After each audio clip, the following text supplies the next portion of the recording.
Welcome to ESPN College Football, presented by Xfinity. From Williams-Brice Stadium in Columbia, South Carolina, third-ranked Clemson, which has won 26 in a row, looks to get one step closer to another college football playoff berth as it takes on the Gamecocks, who already have knocked off a top 5 team earlier this season, winning at Georgia. Hi, everybody. Dave Pasch alongside Greg McElroy, Tom Luganbill on the field. And, Greg, it seems like coming into the year, everybody was talking about Clemson being the best team, and now most people are not talking about them as the best team. Dabo Swinney on the field was laughing with us, saying, hey, thanks to ESPN, I got the easiest coaching job in America trying to motivate my guys. And how about Trevor Lawrence? Is anybody playing better at the quarterback position right now than him? If you look at his last 4 games, if those 4 games would have taken place in September, he might be in the driver's seat to win the Heisman Trophy. However, in September, he was pressing. He was trying to win the Heisman, considering he was the front runner coming into the season on every single throw. However, these last few games, he's really started to hone in with his protection understanding, his accuracy, and his decision-making has been far improved. He's playing the best football of his career. He's been outstanding. Their defense is pretty good, too. Let's check in with Tom for more on that. Yeah, coming into the season, guys, so much of the focus is on what they lost on defense. But the number 1 player on this defense, Isaiah Simmons, I think is the best player in college football on defense, not playing in the front 4. And it's the most loaded, versatile defensive secondary Dabo Swinney has ever had. This defense is for real, and they haven't gotten enough accolades to this point. Dabo Swinney, Tom, 12th year at Clemson. He's won 2 of the last 3 national championships. And he has won the last 5 games against Clemson's rival, South Carolina. Last game of the year for South Carolina, because they're not going to a bowl. They want to make it count and knock off the defending champs.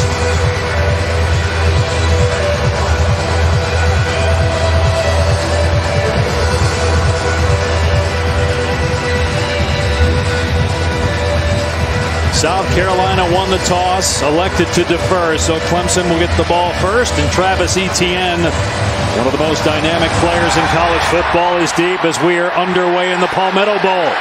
Etienne from the 5. And he's past the 30-yard line and out to the 36. Settle in and enjoy it. Time of the Tigers for the championship. Lawrence with the rush coming. Touchdown. That kid cannot be 19 years old. Tigers reclaim their crown by crushing Alabama. Trevor Lawrence is a different guy this year than where he was a year ago. Trevor Lawrence looks like a generational talent. This guy is a phenomenal talent. And 6 straight games with 3 or more touchdown passes. The 20-year-old sophomore has been brilliant the last 2 months.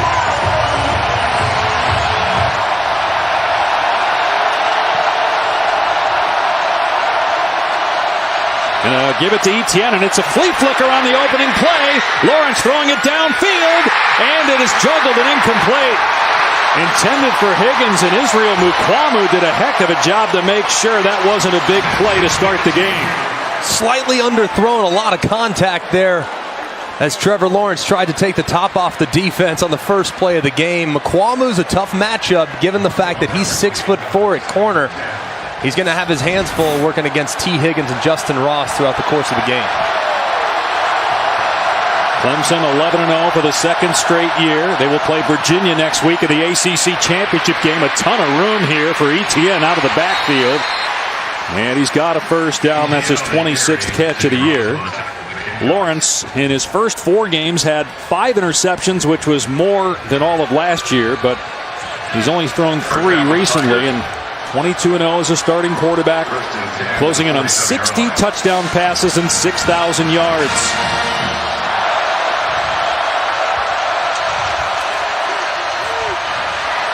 Etienne with room off the right side. Picks up about 7 yards.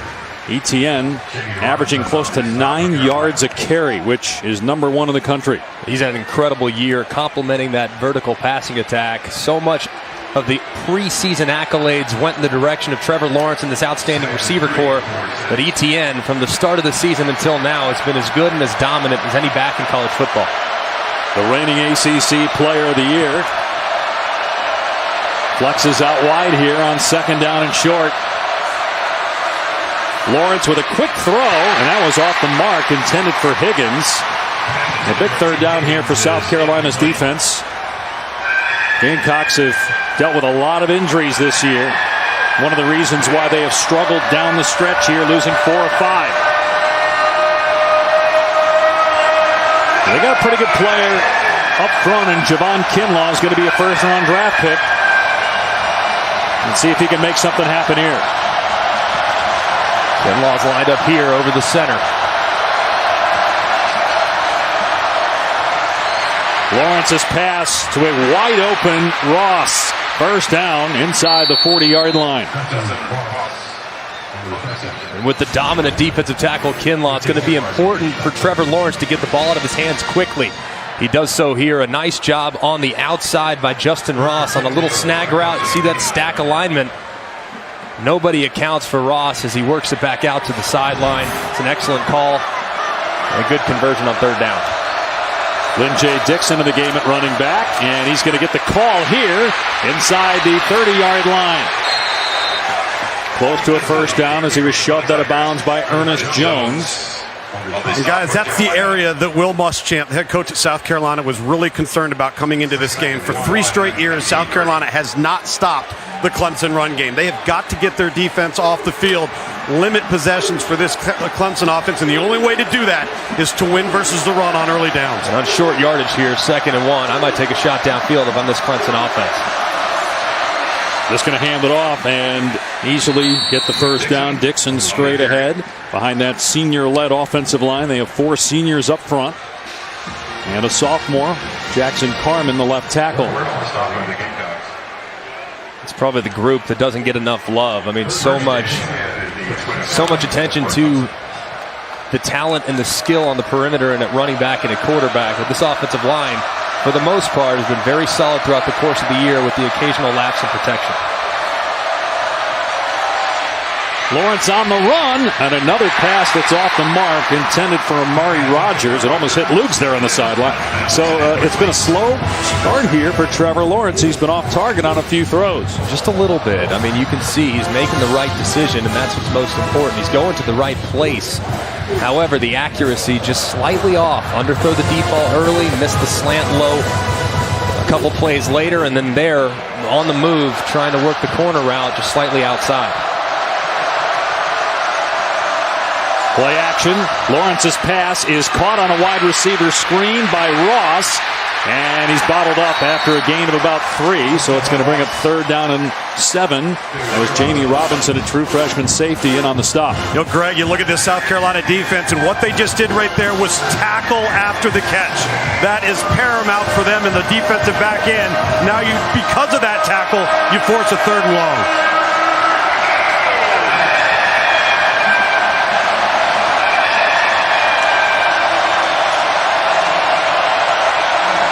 Longest active win streak on the line, and a lot more than that for Clemson. 26 consecutive wins, trying to get back to the playoff. Lawrence steps up, has a ton of room inside the 10, and Lawrence tackled inside the 5-yard line. He's a very good athlete who has 7 rushing touchdowns this year after 1 all of last year. Now, this is the one part of his game that has been really good all season long. Nothing there.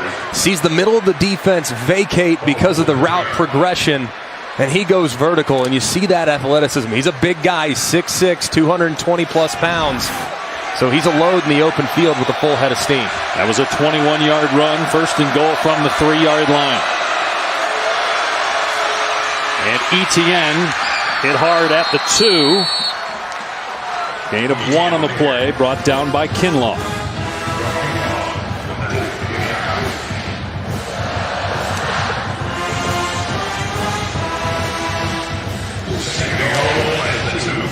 Etienne, 14 rushing touchdowns on the year. See if he gets the call here on 2nd and goal.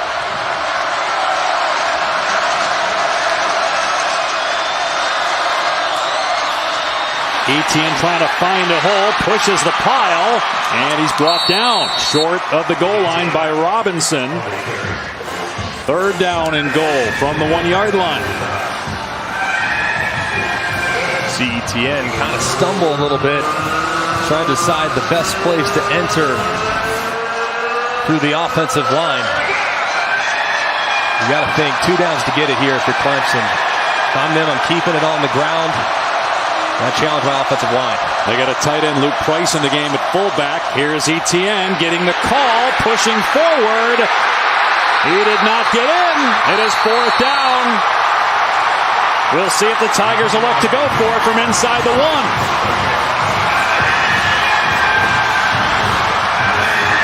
It's a good initial surge. It felt like as he kept fighting, does he get there? But a good spot by the officials as you see the ball in the left hand of Etienne. Brought up about a half-yard shy. And they're going to go for it. Clemson bringing in several big guys. They're making another substitution here with a play clock at 10. They might have to burn a timeout. Yep, Dabo going to call it.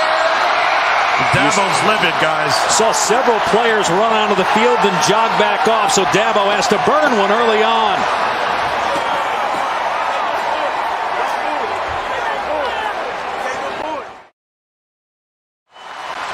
Welcome back to ESPN College Football, presented by Xfinity as part of the Jiffy Lube Rivalry Series. Moments ago, Dabo Swinney upset, had to call a timeout. His kicking unit was on the field, and he said, "Get off, we're going for it." He had a few choice words for his son. Yeah, and you'll see Swinney run right by him, and he wasn't pulling any punches for his boy, that's for sure, and he's getting after one of the coaches in charge of substitution as well. They've got a defensive lineman, Niles Pinckney, and Tyler Davis. The 2 starting D tackles are in as the fullbacks, Etienne, the tailback. And now they shift Lawrence, direct snap to Etienne, and he is stood up on the 1. South Carolina takes over. T.J. Brunson was there first.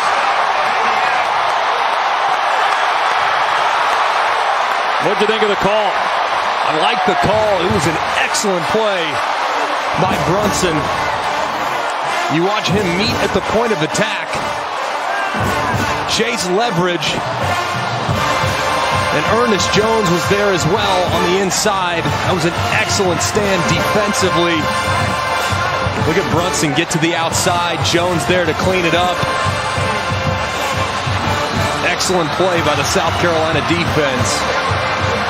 4 consecutive runs, unable to cross the goal line. Great stand. And now Ryan Helinski, true freshman quarterback, as you see there, lined up about 5 yards deep in the end zone. Dowdle, the running back, is a couple yards behind him, and Helinski going to throw, and it's caught past the 20 by Shi Smith. Their best receiver, Brian Edwards, is out today with an injury, so we imagine Smith will be targeted often. That's a 21-yard gain. And last year, South Carolina did a great job against this Clemson secondary by creating matchups against their safeties. That, I think, is probably going to be the recipe again today, even though Brian Edwards, their outstanding senior wide receiver, one of the best in program history, is unavailable, which is a huge loss. But the challenge is going to be on Shi Smith and some of these other young receivers to step up and pick up the slack. Clemson bringing some pressure here. They run Dowdle, and he gets maybe 2. Pinckney on the stop, along with Justin Foster. 19-year-old Ryan Helinski, who had to take over for the starter Jake Bentley at the beginning of the year. Bentley got hurt against North Carolina the first game of the year, and Helinski's been the starter since. He'll throw it again here. It was deflected at the line of scrimmage and incomplete. Something interesting, too, guys, with Helinski in this offensive game plan.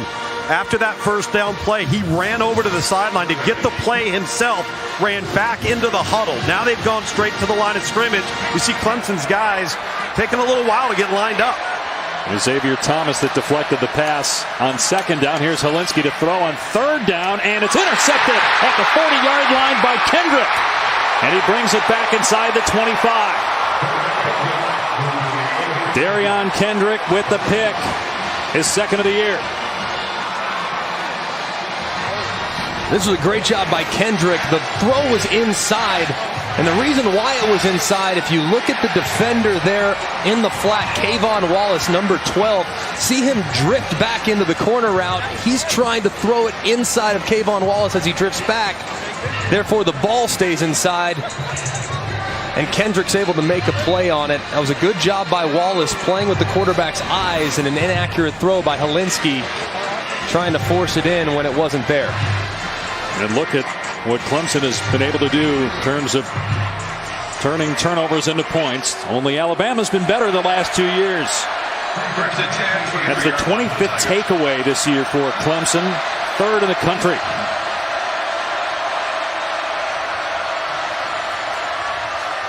And Lawrence going to throw it here on first down. There are a lot of contact and flags come flying in. Mukwamu all over Justin Ross at the 9-yard line. You got to be physical with these receivers, but you can't grab the jersey like Mukwamu did there. Pass interference. Defense. Number 24. Automatic. First down.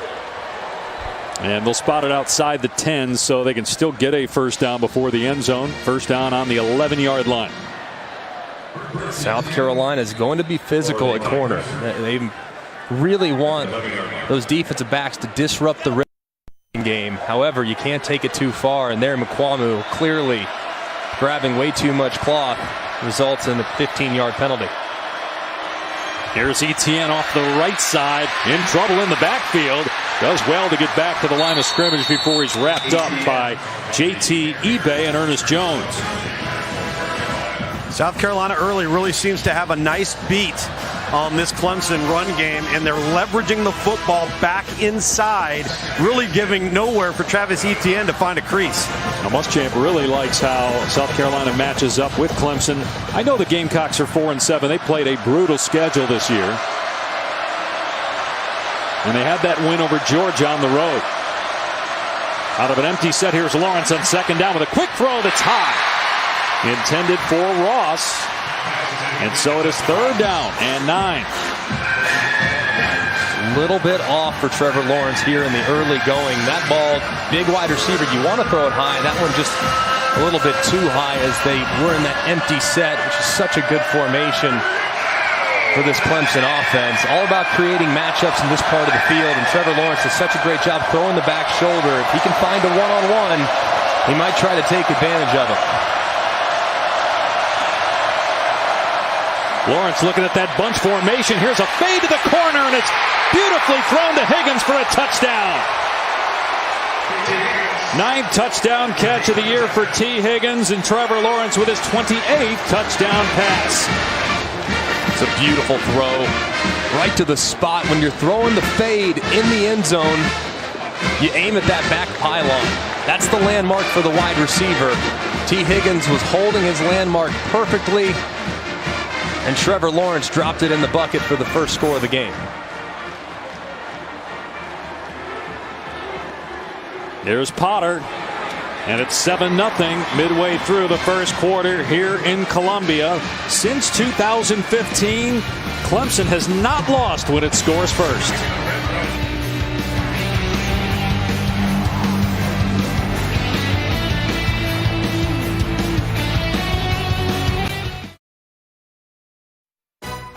ESPN College Football is presented by Xfinity.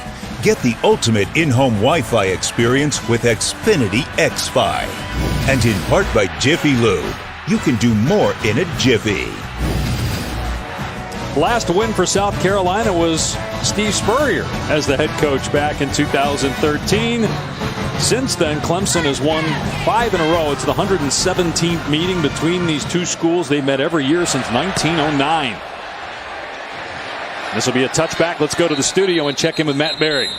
Guys, good afternoon. Checking in on Michigan and Ohio State. First possession for the Wolverines. A little trick play to Giles Jackson. 22-yard touchdown.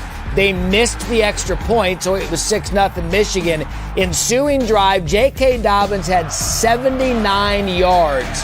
Ohio State answers now up 7-6 early in the first.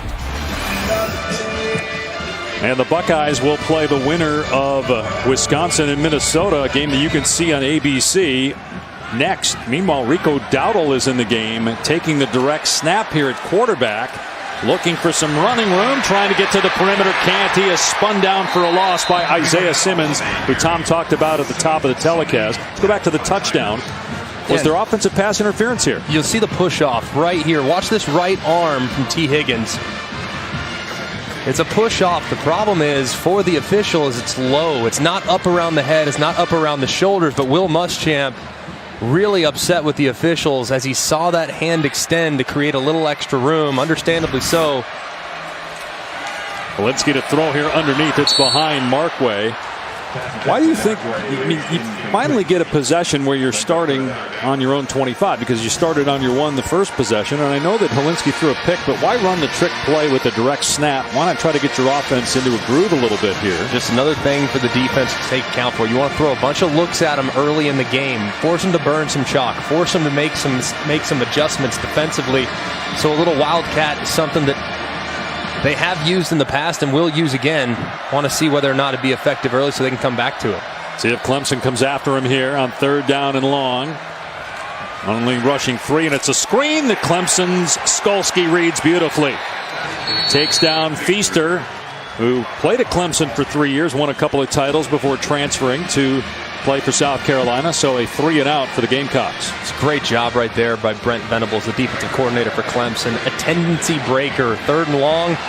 A lot of times you'll see Clemson bring the heat, force the ball out of the quarterback's hand. A great counter to that heat is running a little quick screen like that. However, he called off the dogs, he dropped guys back out, and Skolsky made a nice play.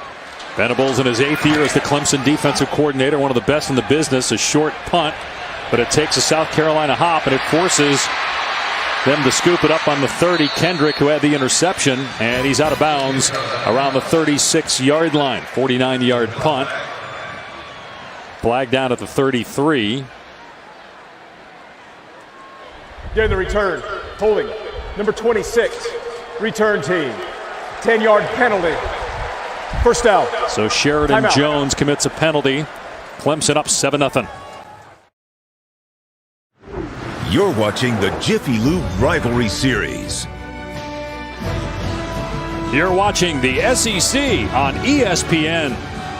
South Carolina and Clemson kicking off the final day of November. Hard to believe the regular season is over after this weekend. Clemson will play Virginia in the ACC championship game, and Trevor Lawrence over the last 5 games after, by his standards, a rough start. 14 touchdowns, no interceptions, and a touchdown pass today that was beautifully thrown on the last possession. From the 25-yard line, little misdirection run for Etienne. He's grounded at the 29 after a gain of 4. Lawrence, a true sophomore from Cartersville High School in Georgia. Number 2 overall on the ESPN 300. He wears number 16 to honor Peyton Manning. And last year became the first true freshman quarterback to lead a team to a national title since Jamel Holloway back in 1985 with the Oklahoma Sooners. He's so gifted. And when he's on his game, man, good luck. So fun to watch. Going to run it again. And Etienne is close to the line to gain. A stop forward progress at the 34, so 3rd and 1. You know, Greg, when you talk about being on his game, I think so much of that this year is just taking what's in front of him, not trying to hit the home run, not looking at it as if we don't hit the 40-yard pass, it's an unsuccessful play. That's been the difference in him the last 7 weeks. Yeah, really stayed within the offense these last few weeks, allowed his playmakers to come to the forefront, and obviously the results speak for themselves. Now 2 tight ends there on the left side here on 3rd down and 1. Running Etienne, who's upended. It looked like he got the ball across to move the chains. Ernest Jones with a tackle. So they almost lost to North Carolina. The Tar Heels, a failed 2-point conversion. And since then, Clemson has been the best offensive team in college football over the last 6 games, winning each one by 30 points or more. They've won 4 in a row by 45 points or more. No one in the history of college football has ever won 5 straight by 45 or more. Lawrence off play action, steps up, takes a shot downfield, going for Higgins. It's a touchdown. What a throw by Trevor Lawrence. 65 yards.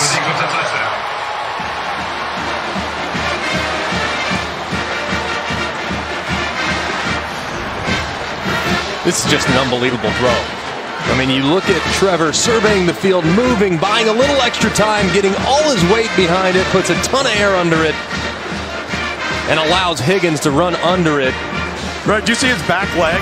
I mean, he unleashed that one. So just a little bit of a glimpse of the arm strength that Trevor Lawrence possesses. That was silly, wasn't it? And then Higgins running by eBay. 65-yard touchdown pass and about 55 of it in the air. And Clemson up 14-0. 2 touchdown passes already for Lawrence.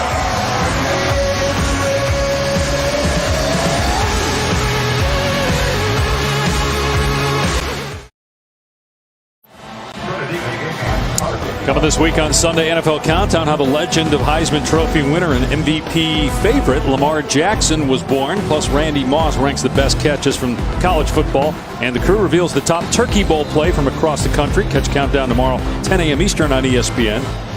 Were you a Turkey Bowl guy growing up? I was not, no. Believe it or not, we didn't do the Turkey Bowl. You played the real thing, I guess. So it's the us wannabes play Turkey Bowl.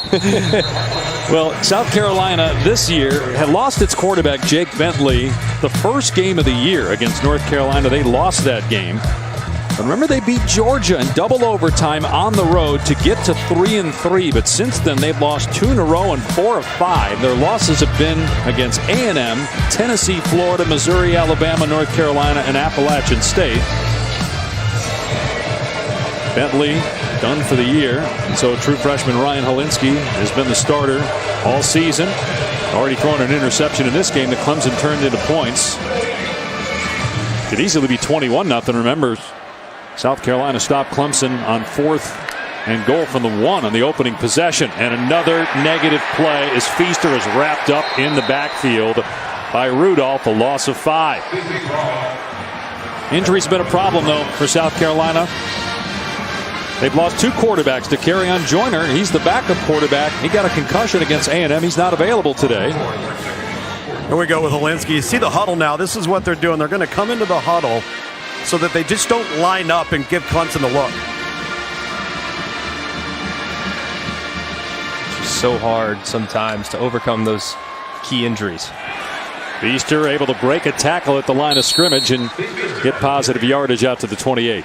When you're a team like South Carolina, your margin for error is remarkably slim, especially when playing against some of these really talented teams that they've seen throughout the course of their season. When you have to play Alabama and Texas A&M and Clemson and all these, Georgia, I mean, 3 of the best teams in America, and they got the win against Georgia. It's been really, really tough sledding, and you certainly can't do it if you're less than 100% with some of your stars missing.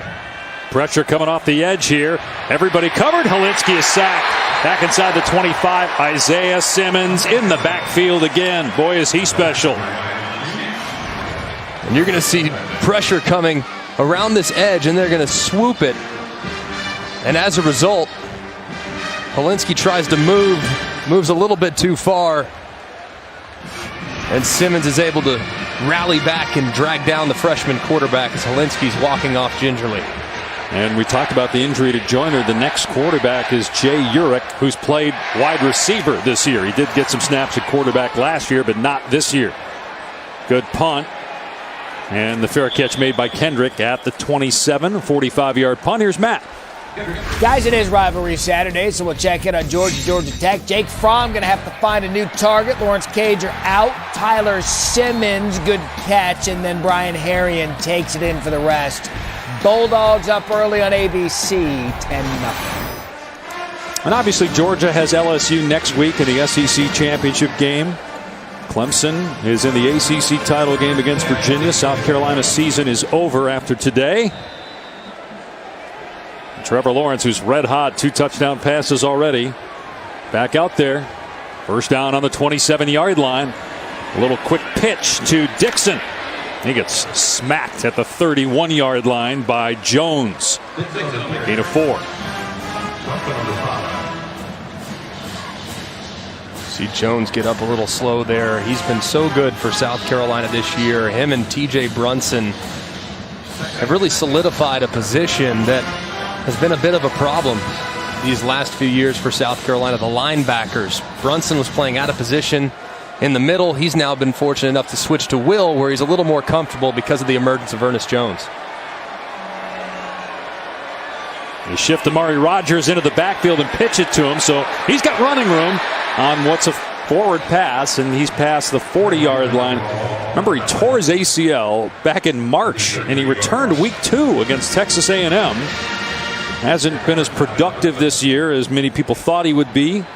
How does that even happen?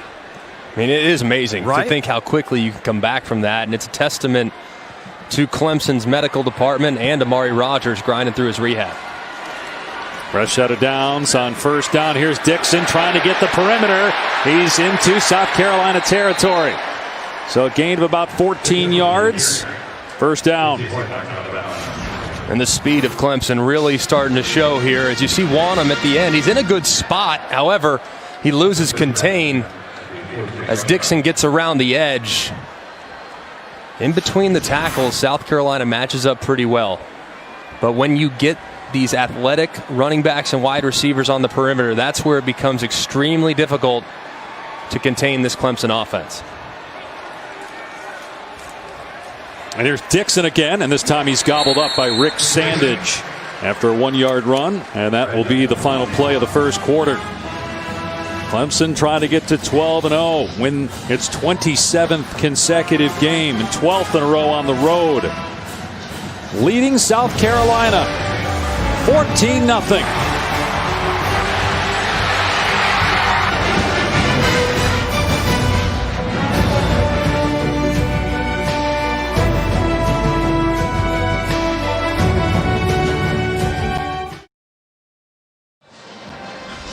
You're watching the SEC on ESPN.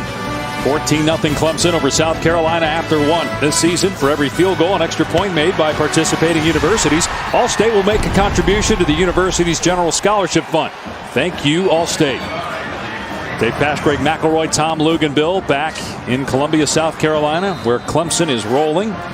Dabo Swinney's team trying to get a step closer to another college football playoff berth. Trying to win the title for the 3rd time in 4 years. Only 2 schools, Nebraska and Alabama, have done that. Lawrence throwing it downfield again. Incomplete. Intended for Justin Ross. It'll bring up 3rd down and 9. J.C. Horn in coverage. Really good corner. Let's take a look at the college football playoff rankings.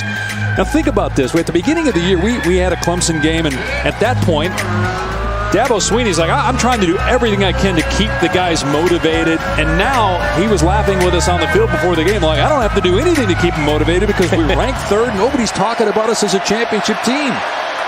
So he's got the easiest job in the world, quote unquote. 3rd down and 9. Lawrence rolling out. And throw off the mark. So South Carolina gets a stop. It'll be 4th down. But boy, if Trevor Lawrence keeps playing the way he has since that North Carolina game, are they the favorites to win the championship? They are. I mean, just because of their championship pedigree. They've been there, they've done that, they've won it. They know what it takes to play a 15-game schedule, and with all due respect, the talent level that both Ohio State and LSU have, who are clearly in the mix as well, the fact that LSU's done it before, or that Clemson's done it before, you got to feel good. Will Spires' punt is, wow, it takes a huge hop, and then 2 Clemson players collide, and they down the ball at the 3-yard line. Wow, that was pretty unbelievable there as A.J. Terrell and Isaiah Simmons collide here, managing to keep the ball from crossing the plane. And look who those guys are, guys. That's 2 of their best defensive players on cover teams. And that's a good shot of just how strong Isaiah Simmons is. Did you see? Because him and Terrell both went up with a full head of steam. Terrell goes flying, and Isaiah Simmons just almost looked as if it was completely unfazed. Well, I think going back to your point about maybe South Carolina, maybe Clemson's the favorite, it's not just the offense. They lost so many guys on defense last year up front, but they still have so many guys that are talented enough on this defense. And there's Simmons with a tackle, stuffing Dowdle at the 5-yard line. Simmons, a converted safety a couple years ago. He's from Kansas, now in his junior season, and expected to be a top 10 draft pick. When you get off the bus, have him lead you off the bus. He's one of the best looking players with his length in college football. Helinski from the end zone throws it downfield, and Smith trying to break up the pass. It was almost intercepted by Kayvon Wallace. A little jawing going on after the play between the two guys downfield. Good job by Wallace, turning his head around, positioning himself, and Shi Smith having to play a little defensive back. Getting a nice pass break up there, because that ball could have very easily been intercepted. That ball can't be thrown to the inside. Now you're backed up on a 3rd and long. Averaging about 1.5 yards per play so far. And they just run Dowdle here on 3rd down and long. He makes a guy miss. We'll see where they spot him. Wallace on the tackle. It is a 1st down for the Gamecocks. Probably their best offensive play since the first play where Helinski threw a strike to Smith over the middle for about 20 yards. And that was a nice job right there by Dowdle, making a guy miss, and that guy being Isaiah Simmons, falling forward for the 1st down. Helinski's got to go to the bench here. Jay Urich is coming in the game, so don't know if Helinski got hurt or if they want to give Urich a play here. Not sure what's going on, but he's out there on 1st down from the 13-yard line, and he hands it off to Feaster. Gain of about 3. That's the first snap that Urich has taken this year under center. He's actually played a little receiver in mop-up duty this year. He got some reps last year at quarterback. It's got to be injury related, right? I'm assuming. Remember Helinski, when he got hit earlier in the game, kind of limped off, walked off gingerly. Greg, I'm down here next to him. He jogged off just fine. I think this is by design. And with Urich, you get that athleticism that forces Clemson to have to defend the quarterback. And maybe with Dacarrion Joyner out, they run Feaster here, and he's past the 20-yard line. 3rd and short coming. Here's Matt. All right, guys, checking in on Michigan, Ohio State. After an Ohio State touchdown, Shea Patterson finds Donovan Peoples-Jones wide open over the middle, barring the extra points to 14-12. Shaping up to be another classic between Michigan and Ohio State. Sounds like a high-scoring affair there. I'm a little surprised to see so many points, knowing how good both those two teams are on the defensive side of the football. Interesting rotating quarterbacks in the middle of a series. Helinski back in on 3rd down, and he hits Smith for a 1st down. Got drilled by Wallace, but able to move the chains out to the 25-yard line. And this is nice, quick feet. Little RPO. You can hand it off if you like the look, but if you have one-on-one, you have freedom to take it. Helinski decisive, accurate, and is able to convert on 3rd and short. Greg, he has to be, because he has no mobility right now. If they have any type of drop back game and Clemson comes after him, he's not going to be able to evade. Huge possession here for South Carolina, trying to keep that Clemson offense on the sideline. They picked up a couple 1st downs, and now Feaster gets maybe 3. They've been trying to run the ball. Dowdle, the last couple of games, 21 attempts, 19 carries. So they're giving Feaster some more opportunity here today. The Clemson transfer. He's got over 600 rushing yards on the year. Gets the call again, and Feaster picks up another 1st down past the 35-yard line.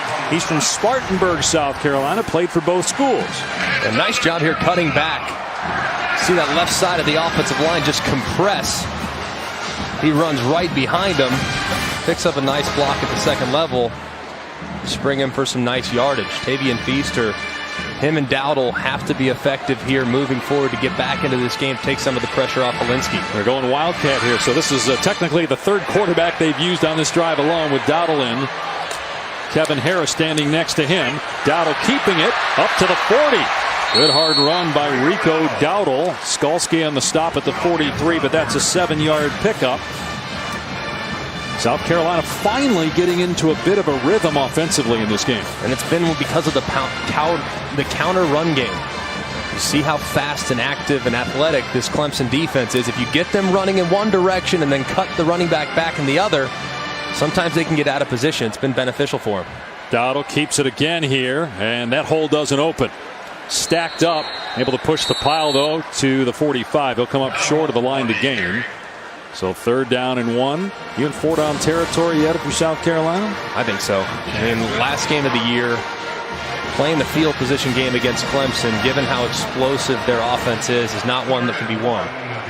You have to take advantage of your possessions, and so far, this is really the first sign of life that we've seen from South Carolina offensively today. So I think you do have 2 downs to get it here, even though you're on your side of the 50. And it's the 11th play of the drive, and you're on your side of the 50.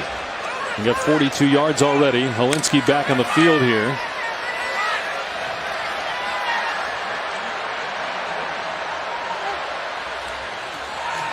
Hand off to Kevin Harris. No, it's a fake. Helinski throws it down the field to Markway. Inside the 30-yard line to the 25. A 30-yard pass play. This is a really nice design. You're going to see Markway just kind of sell it and then go. Really well done. You see the commitment defensively from the Clemson Tigers because of the full sellout run look. Markway slips through there and finds space in the open field. And how about the throw by Helinski off his back foot under pressure, puts enough air under it to allow Markway to run under it. That was an excellent play by the freshman quarterback and a really good call by Brian McClendon. How about Helinski hiding the ball behind his back? He hands it off here to Kevin Harris and wrapped up for no gain by true freshman Tyler Davis. I mean, that was a full sellout by taking the ball and actually sticking it behind your back so that the defense can't even see it. Yeah, the old Favre fake here. There it is. Hide it, hide it, hide it all the way. Full sellout with the run fake. And Dave, we call that ball handling. We'll clinic for you later if you want. That was well done. I like it. Little showmanship. Got to have some of that. See if they can pay off this drive with a touchdown, though. Taking off 6 minutes off the clock here. So important, Dave, for them to not only come away with points, but just to flip field position, have a short field for this offense.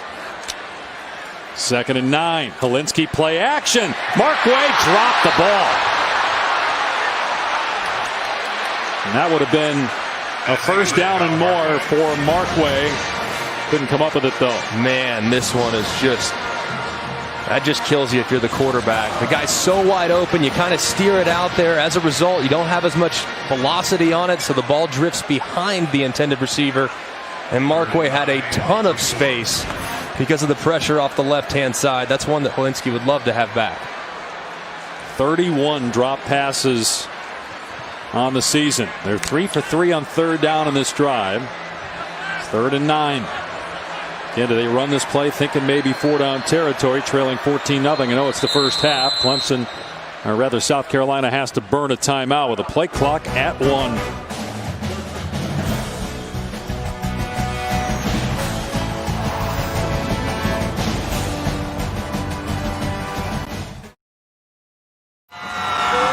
Taco Bell celebrating student section and passionate fans like these, awarding the Live Moss Student Section of the Year. The Gamecock Student Section already on the national watch list. Go to ESPN.com/Taco Bell to see how your school can compete or get the committee's attention by using hashtag Live Moss Student Section Contest. 3rd down and 9. Look at this drive. This is the 14th play of the drive. The first 3 drives, they had a total of 9 plays. And this drive started on their 3-yard line. Helinski's not even in the game again. They've got Jay Urich in at quarterback. Watch out for pressure from this Clemson defense. And they hand it off to Feaster as maybe South Carolina's thinking it's 4-down territory and they're going to go for it. Simmons on the tackle at the 21. It's 4th and 6. And they'll bring on the field goal team. Very questionable play calling here. What are they doing? Just knowing how opportunistic Clemson's defense is, you have to assure yourself points. You absolutely have to, because if you come away from a 14-play drive empty-handed, that is a momentum killer. So I think positioning their field goal kicker exactly where they want just to make something out of this drive is the decision that Will Muschamp made. Okay. Clearly they don't trust the quarterback. Well, he's out of the game, right? He had Urich in there for Helinski. 39-yard attempt. And Parker White gets South Carolina on the board midway through the 2nd quarter.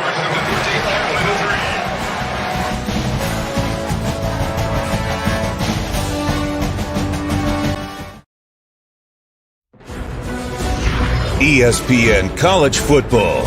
Brought to you by General Mills. Bring more to your game day with General Mills tailgate recipes. See what you can create at wearetailgatenation.com. What's really interesting about that game, Steve Fuller to Jerry Butler, so that touchdown pass was called the catch. We all know that Dwight Clark in the NFL for the Niners had the catch, but Dwight Clark played in that game. He was a tight end at Clemson. Clark passing away June of 2018, a legend in the NFL for what he was able to accomplish in San Francisco. 14-3 Clemson after South Carolina got some points. A 39-yard field goal by Parker White. This one fielded on the 2-yard line by Etienne, and a long way to run. Able to break the tackle on the 12. Here comes a flag, and he's brought down to the 25. And that's the danger there of not fair catching that and just taking the 25-yard line, is that so many times you get a block on the back, especially on those long returns to the opposite side of the Illegal field. block in the back. Number 24, return team. Half the distance to the goal from the spot of the foul. First. Let's see who's looking good today. Brought to you by DXL Big and Tall. Well, he's big and he's tall and he's looking good. Trevor Lawrence using his legs. See the defense just vacate the middle of the field. He gets north and south to convert on third down. A couple plays later, he drops it in the bucket. Beautiful throw on the goal line fade. And then how about this one? 60 yards in the air after he moves off his spot. Trevor Lawrence has been dealing a very hot hand these last couple drives. Not just doing it with his arm, too. Also making a few plays with his legs and accounting for a couple touchdowns. He was the Heisman Trophy favorite coming into the year. Got off to a little bit of a slow start. We'll see if he gets invited to New York, but unlikely at this point that he's going to win the award. As Lawrence throws here on first down, and wide open in the middle of the field is Ross. Easy pitch and catch out to the 23-yard line.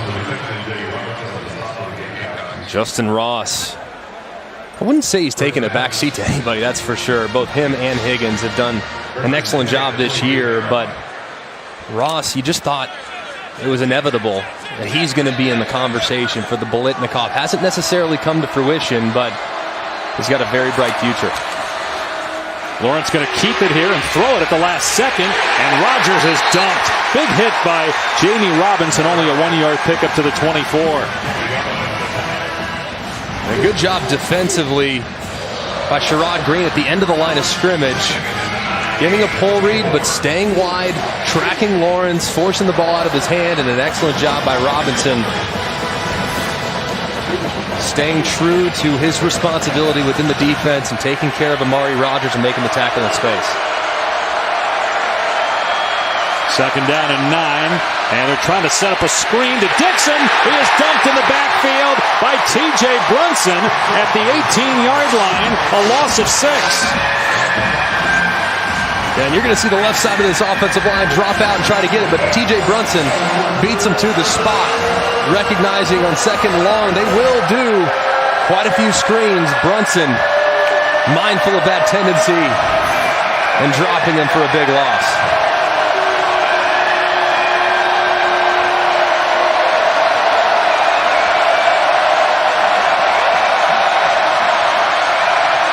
South Carolina rushes 3 here on third and long. Lawrence stepping up, wide open.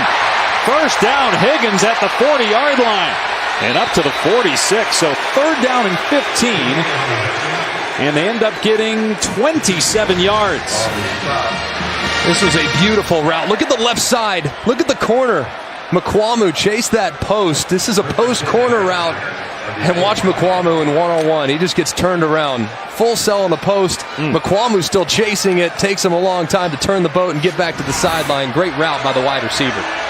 Fresh set of downs on the 45. And a handoff that goes for no gain. Etienne knocked down by Aaron Sterling.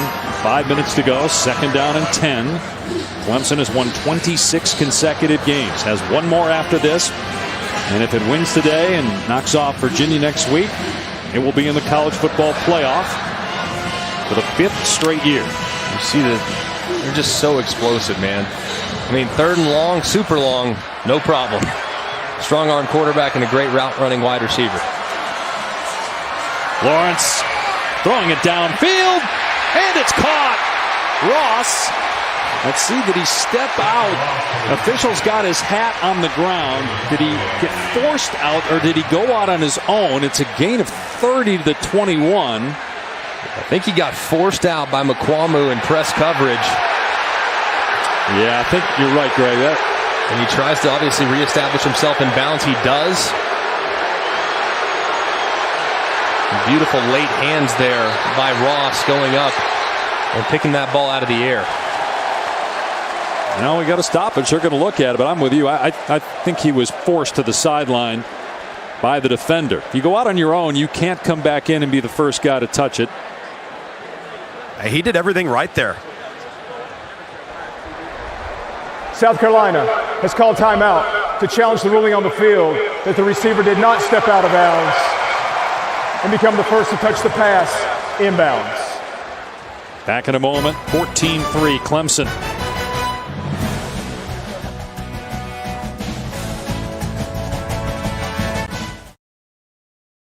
So ruling in the field is confirmed. South Carolina loses a timeout and can't challenge for the remainder of the game. As you watch the replay of this, let's bring Matt Austin in, our college football rules expert. Matt, tell us what's going on here, what they're looking at. We're supporting 3 games, Greg. Well, I just got to look at the play. The runner, the receiver looked like he stepped out of bounds several feet back. So they could, if there wasn't a hat on the ground, they could be was he stepped out of bounds, then the first to touch, which would make it illegal touching, therefore an incomplete pass. I'm not exactly sure what they looked at. Well, I got to think that they assume McQuamu pushed him out of bounds, right? As Lawrence dumps it off here to the tight end J.C. Chalk, who's knocked down at the 15 by Robinson. Gain of 3 on the play. Because clearly the official threw his hat. Yeah, I think the eventual ruling was the fact that McQuamu forced the receiver out of bounds. He did step out 3 steps actually out of bounds. However, he had 4 steps past that where he reestablished himself in bounds, went up, made the play. I think it was the correct call by the official. Clemson in the red zone here, trying to add to an 11-point lead. Lawrence on the rollout, in trouble, and dumps it off. And they lose yardage there. Overton on the catch. Maybe there Lawrence just throws it away. So now it is 3rd down and 8 after a loss of 1.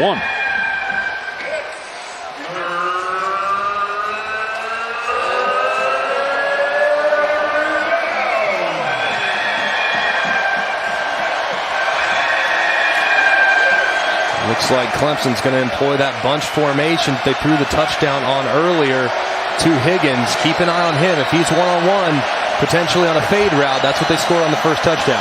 Lawrence had trouble with the snap. Scoops, throws, caught, out of bounds, incomplete. Ross did not get a foot down. It's 4th down. It was very close. Does that right foot get down? Ooh, you see him secure the catch. That right foot does appear like it landed in bounds. Boom. Touchdown. Right foot down there. Catch secured. Does the ball move at all? It does look as though it was secured prior to that right foot being down. They should review this. And it's likely going to result in a Clemson touchdown. Ruling on the previous play of an incomplete pass is under further review. Given that Lawrence had a little trouble with that snap, able to throw a perfect pass to Justin Ross. Should be the 3rd touchdown of the first half for Trevor Lawrence.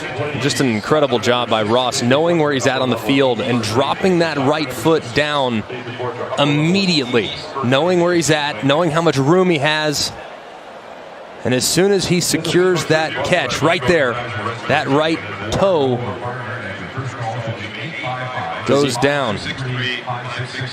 Yeah, does he have it there for sure, right? That's what they got to look at. Does he definitely have possession there when that right foot is down? I'm with you. I think he does. Possession down. It looks like right there, as you can see, that right toe, it does appear.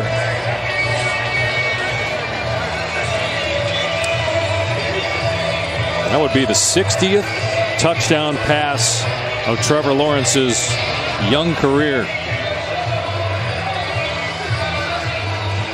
Tell you, Greg, Justin Ross's sideline awareness and body control in tight quarters is about as good as you're going to find in college football. And that was amazing right there. Yeah. After further review, the receiver's right foot came down inbounds in the end zone, and he maintained possession of the ball. It's a catch, and the result of the play is a touchdown. I mean, obviously the catch was great, but how about, first of all, Lawrence able to just get a hold of that football there and make the throw. His touch throws are just phenomenal. You see, he surveys, he finds and identifies the one-on-one after a horrible snap.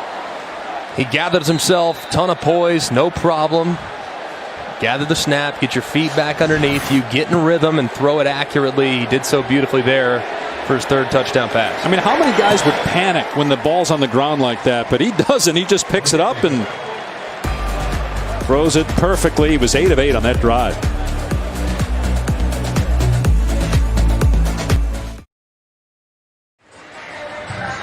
Welcome back to ESPN College Football. Clemson and South Carolina, part of the Jiffy Lube Rivalry Series.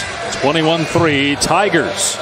And later today on ABC, the Big Ten West champ will be crowned. Wisconsin and Minnesota from the Twin Cities. Winner will take on Ohio State in the Big Ten title game. This is earlier this week, clearing the field and getting it ready to go for one of the great rivalries in college football. What do you guys like in that game? I like Wisconsin. Really like. I think they've kind of been forgotten about. I'm with you, Greg. Still creates so many problems for the quarterback. Touchback. Let's check in with Matt. All right, guys, coming up on the Lexus halftime report, a back-and-forth game in the game, 21-13 right now, Ohio State. Plus, we'll travel around the country with some of the best rivalries being played today. And we'll get you set for that Big Ten West showdown. Jesse Palmer, Joey Galloway joining me coming up on the Lexus halftime report. All right, Matt. Rivalry game here, 117th meeting. They've played every year since 1909. 3 minutes to go, 2 timeouts left for South Carolina, and Ryan Hilinski in the game, a quarterback from the 25-yard line. And some movement on the left side of the line. Dylan Wanham, who's playing left tackle. He has been playing right tackle, but moved to left tackle today. Looked like he came out of his stance early. Full start. Number 13, offense. 5-yard penalty. First down. Actually get the receiver for that. Ryan Hilinski, true freshman, went to Orange Lutheran High School in Southern California. Started every game since the opener when Jake Bentley went down with a season-ending injury. Brothers Kelly and Tyler, both college quarterbacks, of course. The Tyler Hilinski story well known. Tyler died via suicide January 2018 as Ryan Hilinski is sacked here on second down. The family has moved here to Columbia to be with their youngest son, Ryan. The parents, Mark and Kim, have started a foundation, Hilinski's Hope, which helps improve mental health awareness for college athletes. They were at senior day at Washington State last week, which would have been Tyler's last home game in Pullman. Just a heartbreaking story, but the way Ryan's paid tribute to his late brother is really touching. Second down and 23. They run Feaster, and he's out to the 17-yard line. Well, you talked about how Ryan has honored Tyler. He's done it in so many ways. He has a tattoo of a lighthouse on his arm, which he says tells him where he's been and also where he's going. In such a tough year for the entire Hilinski family. A timeout taken by Clemson here with 3rd down and 18.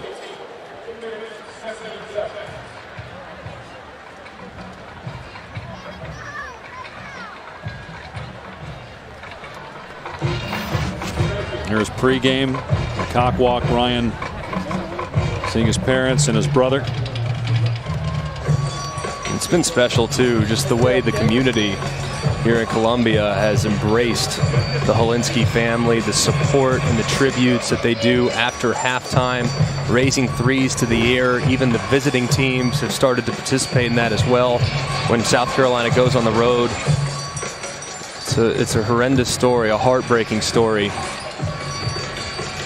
I don't know if you ever recover from that, Greg. I mean, the loss of a child is just...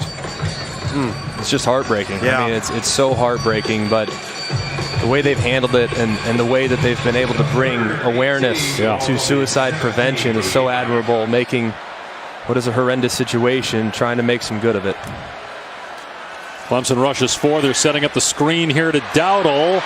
And he's at the 20-yard line, cuts it back, and brought down about 8 yards shy of the first down. So South Carolina will be forced to punt. See if Clemson uses its final timeout here or saves it for offense. It looks like the Tigers are going to save it.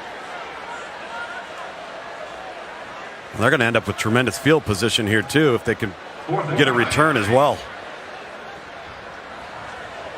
Clearly, Clemson doesn't need a ton of time to score. They right. Knowing that a field goal might be possible, and that shift between the sideline and the field goal unit, getting the offense off the field goal unit on, it's really, really valuable to have that extra timeout for your offense. So the extra time is not nearly as important as maintaining that one timeout remaining. South Carolina takes the play clock down to 1. Charlton's punt, not good. And goes out of bounds around the 32-yard line. Now tonight on ESPN at 7 Eastern, LSU dropped from number 1 to number 2. They take on Texas A&M. There's Mike the Tiger. He's given food design to that game's opponent's nickname each week. Last week we were down there for the blowout win over Arkansas. Mike looked like he was enjoying the Razorback, and I think he's getting the best of the Aggie here. That's a pretty big logo, too, so I would imagine that Mike the Tiger welcomes the Aggies to Baton Rouge, knowing that since the size of the logo is a little bigger, it's a little bit more meat for him. I don't know, am I crazy there? No, I think you're right. Do you think there's some reasonable take? Yeah. Not enough meat on a collie. So minute 17 to go. Clemson with a timeout. Lawrence's pass is wide of the target, incomplete. So if LSU were to lose that game tonight to A&M, as there's a penalty marker down, if they lose that game but beat Georgia next week. Number 79, offense, 10-yard penalty, first down. It's a no-brainer, right? LSU's in, even if they lose today and win next week, right? Yes, still in. Same can be said for Ohio State. If Ohio State loses this week to Michigan, it sounds like they're playing a dogfight there in Ann Arbor. I still think with a win next week over either Wisconsin or Minnesota would be enough to solidify their place in the top 4.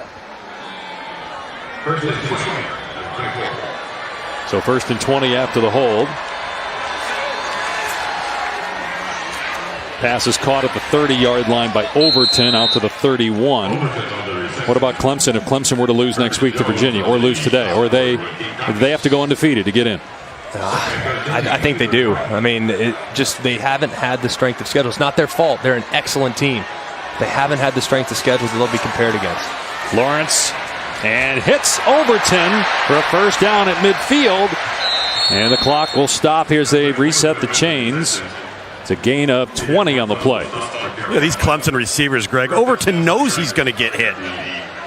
What a great play over the middle to give him a chance. They run the clock after they get the stick set. 32 seconds to go. And the pass is caught. And they run the clock there as Ross forward progress was stopped as Clemson used that timeout here. They will. 23 seconds remaining in the first half.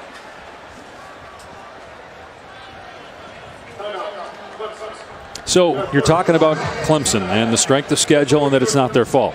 But it's all about the best 4 teams, right? So, I mean, if you've watched Clemson, they're in my top 4 regardless. So they are, even if they were to lose next week. I think that when they measure, though, the strength of schedule that maybe a one-loss Oklahoma has, that a one-loss Utah has, I think could be somewhat comparable.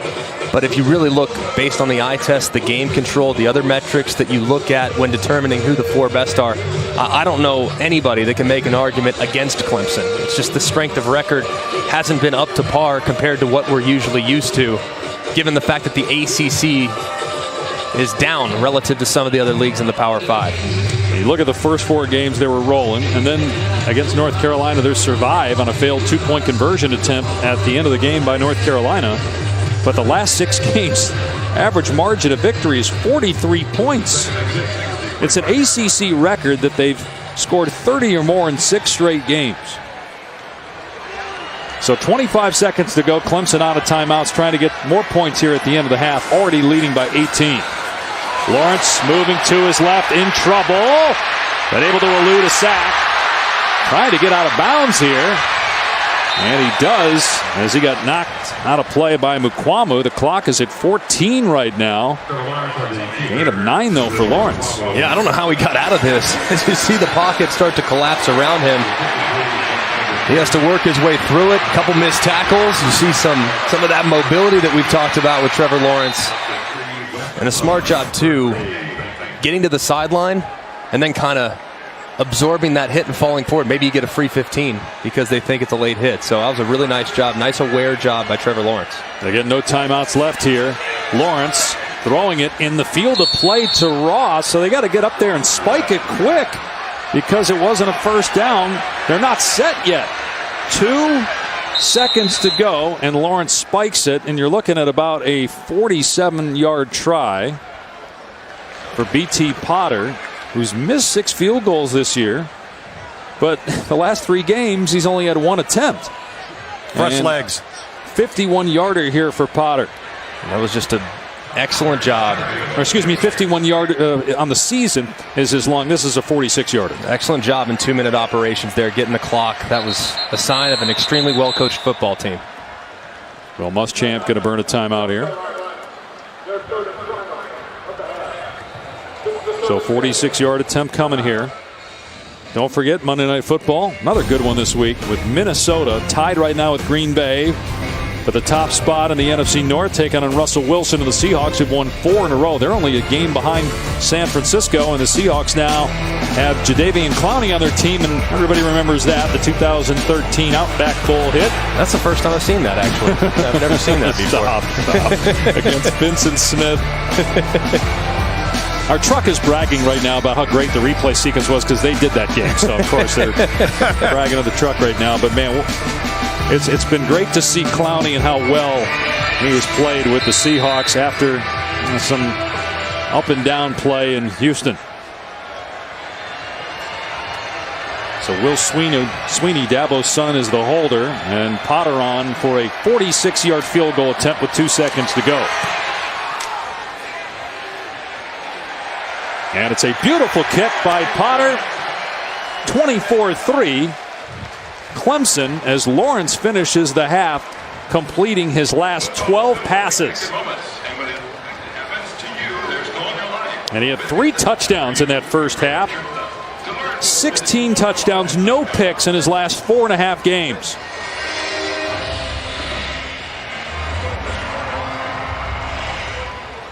Let's check in with Tom down in the field. Well, Coach, you were able to preserve that timeout for that last offensive drive. Assess the execution of that 2-minute drill. That was tremendous, you know. Wish we could have gotten out of bounds on the one, but hey, it is what it is.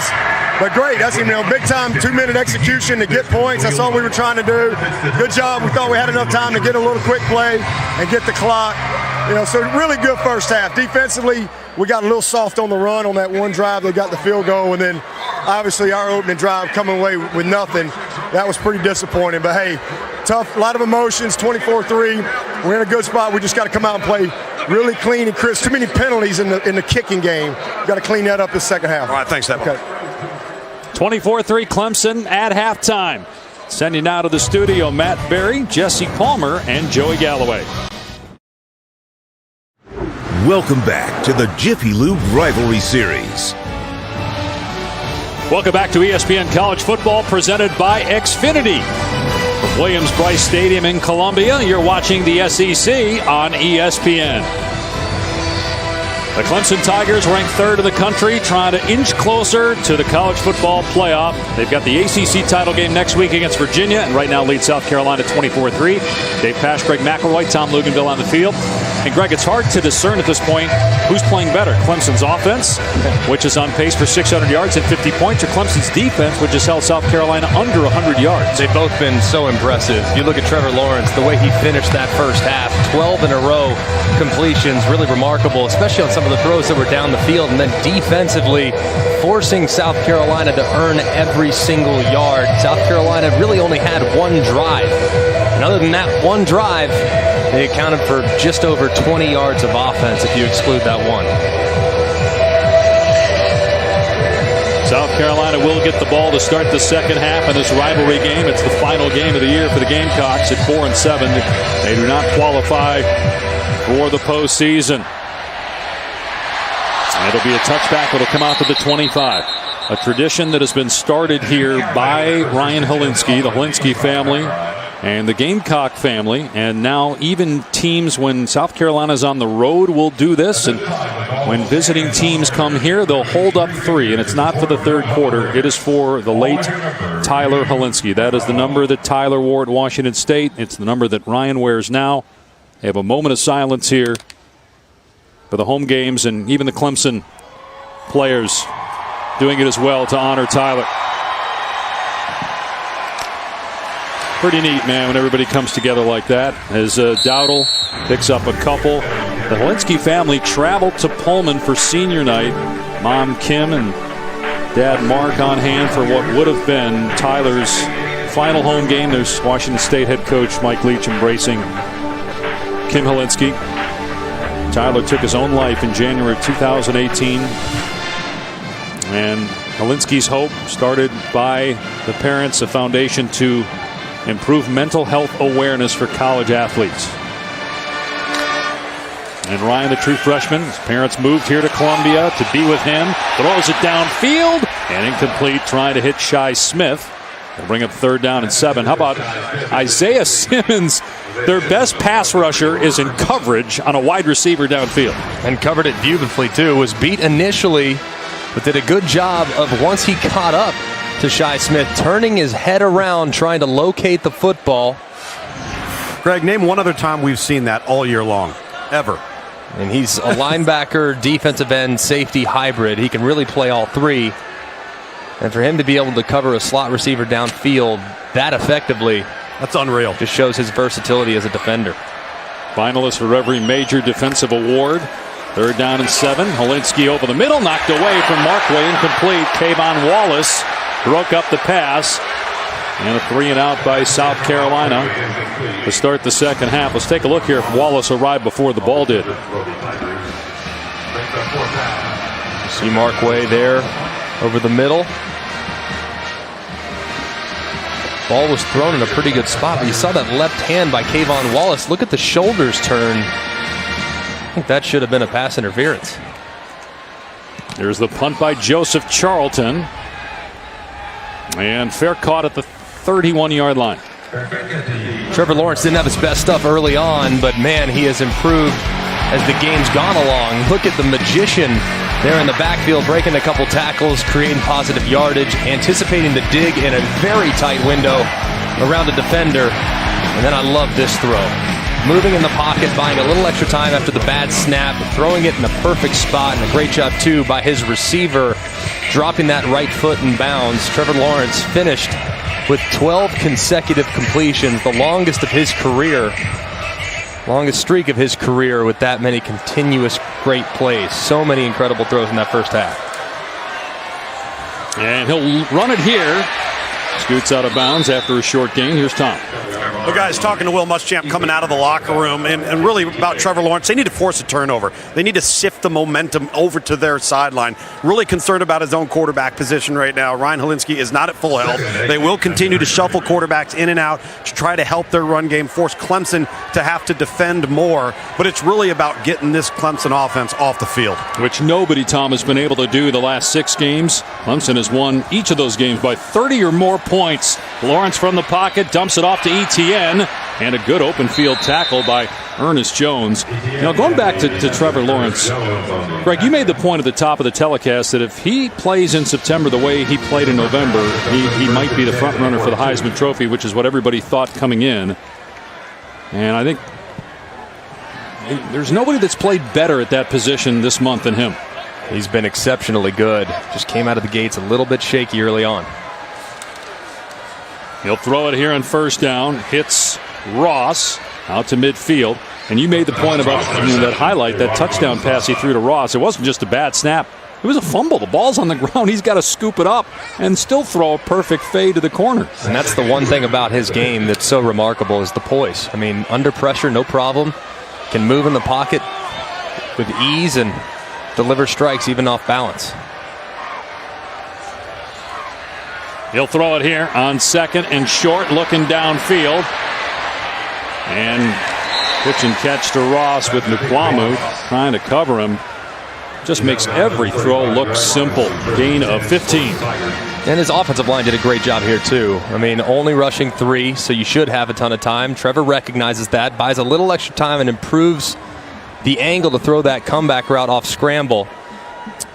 Always under control. He makes it look easy. I mean, that's really what it is. He makes it look easy, and when he's in rhythm, he's almost impossible to defend. Greg, it's almost like he's in slow motion. And everyone else is flying around. And Amari Rogers going to throw it back to Lawrence. Lawrence was covered, and so Rogers throws it away. They ran a trick play to start the game, a flea flicker that Lawrence's pass was underthrown and incomplete. Dabo's telling him, run the ball, Amari, run the ball. I actually kind of like the throwaway. I mean, how often do you see? I mean, we'd credit the quarterback for throwing away. Why don't we credit Amari Rogers? You know what, Greg? Hey, don't make a bad play worse. What's so funny about that, too, is you always tell the guy if it's not there, throw it away, and they never throw it away. Right. And he did. 2nd and 10, Lawrence to the air. Again in trouble. Gets away from pressure and dumps it off to J.C. Chalk. This is a school record for consecutive completions in a single game, 16 in a row.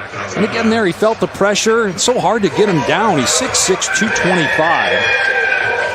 Great awareness there in the pocket, too, of defenders at his feet. That's the thing that you don't realize as much, though, is just how strong he is. I mean, he's so strong. He doesn't look real built. He doesn't look like a Tim Tebow, and he's so strong and grounded with his feet are in the turf. Big third down here for South Carolina's defense. The pitch by Lawrence, and Etienne with a burst of speed gets the first down inside the 15-yard line. Gain of 18 on 3rd down and 6. And you see this defender off the right side absolutely pummel Trevor Lawrence and drive him to the ground. A little bit of an awkward fall there, and Etienne does the rest. See Trevor kind of land awkwardly there as he went to the ground. Big hit by Kingsley and Agbury. I like getting back up immediately, though. Hey, unfazed by it. Come back at me. Off play action. Lawrence lobs it. Incomplete. Flags are all over the field, though. It was intended for Higgins. Mukwamu in coverage.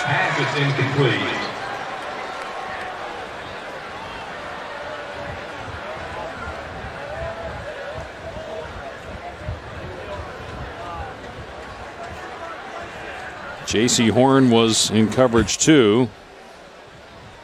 Looked like away from where the ball was thrown. There are 2 fouls on the play, both by the defense. Holding, number 1, that penalty's declined. Personal foul, roughing the passer, number 52. Half the distance to the goal, and an automatic. First down. So Agbury, the guy that took down Trevor Lawrence on the previous play, gets called here for hitting Lawrence late. You see the ball is clearly down. Ooh, yeah. It's a good job by the official. Agbury had plenty of time to put on the brakes, and he didn't. It's a good job by the referee recognizing it. So 1st and goal for Clemson on the 7-yard line. Lawrence off play action, drops it to Chalk, and they're going to lose 4 or 5 yards on that. Read well by Jamie Robinson. They don't like that play. I mean, you just don't have enough room. You're on the right hash. There's very little room between you and the sideline. You try to roll your quarterback in that direction and hit Chalk in the flat. I'd rather run that play to the field. So if I'm on the right hash, knowing I have a right-handed quarterback, I'm saving that one for a time when I'm on the left hash with the right-handed quarterback moving to the right when I have plenty of room. On 2nd and goal, Lawrence to throw again. Hitches, fires, incomplete. Unable to make the catch was Frank Ladson. Penalty marker thrown down at the 3-yard line. Late flag.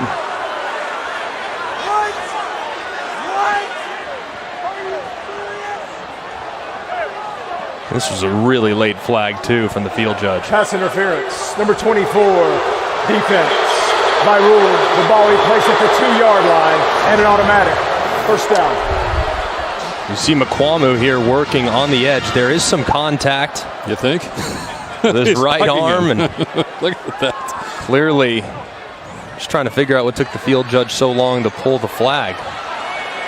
And you got to be physical with these wide receivers, but a couple times now Mukwamu has held on a little too tight as those guys have tried to break free.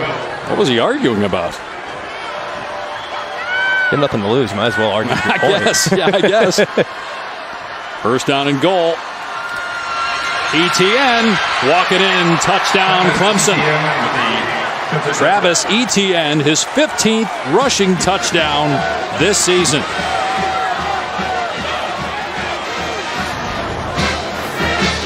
And you look at the flow working all the way to the left. Defenders moving a little bit to the left. Chalk does a good job getting a piece of Brunson. But Etienne just too much speed to the corner as he punches it in for a touchdown.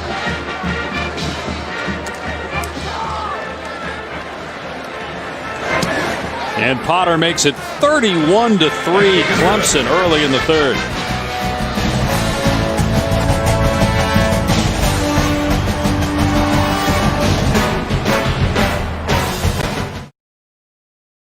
And you can check out our alternate angle Xfinity Skycam coverage of today's game streaming live on the ESPN app.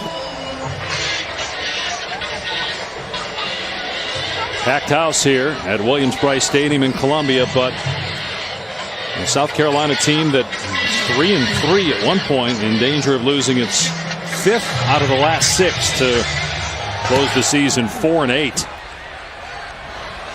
Can be a touchback. It'll come out to the 25 for South Carolina.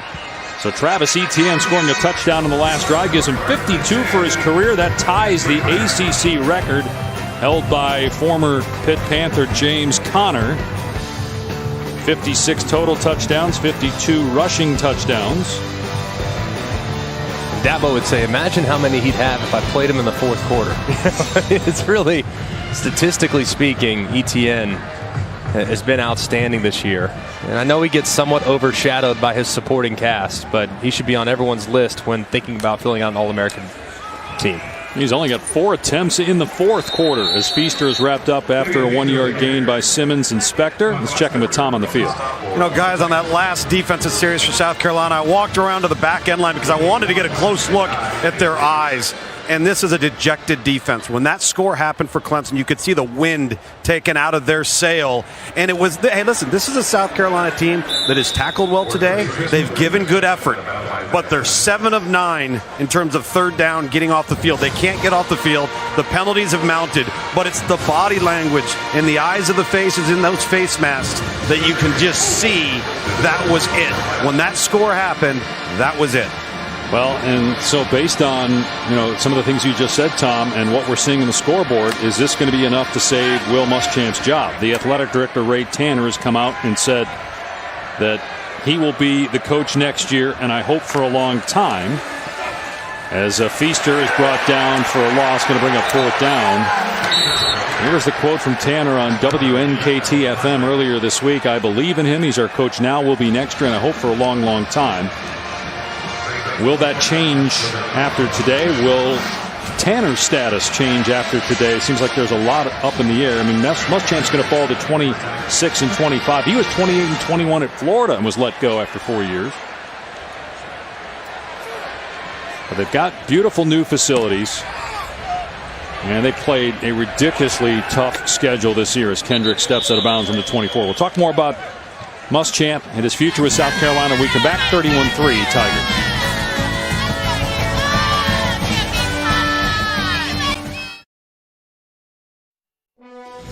ESPN College Football, brought to you by Pizza Hut, official pizza of college football.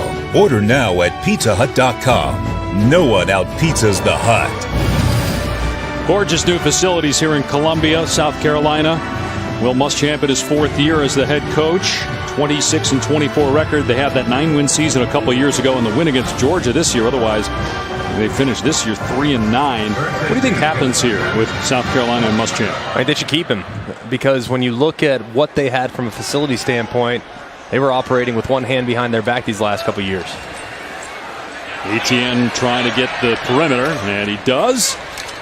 Gain of 8. I think the other thing, too, guys, is when you're a developmental program like this program is, where you're going to bring guys in, they're going to be good players, but hopefully you don't have to play with a lot of them too early, and you have the rash of injuries that they've had at some key spots.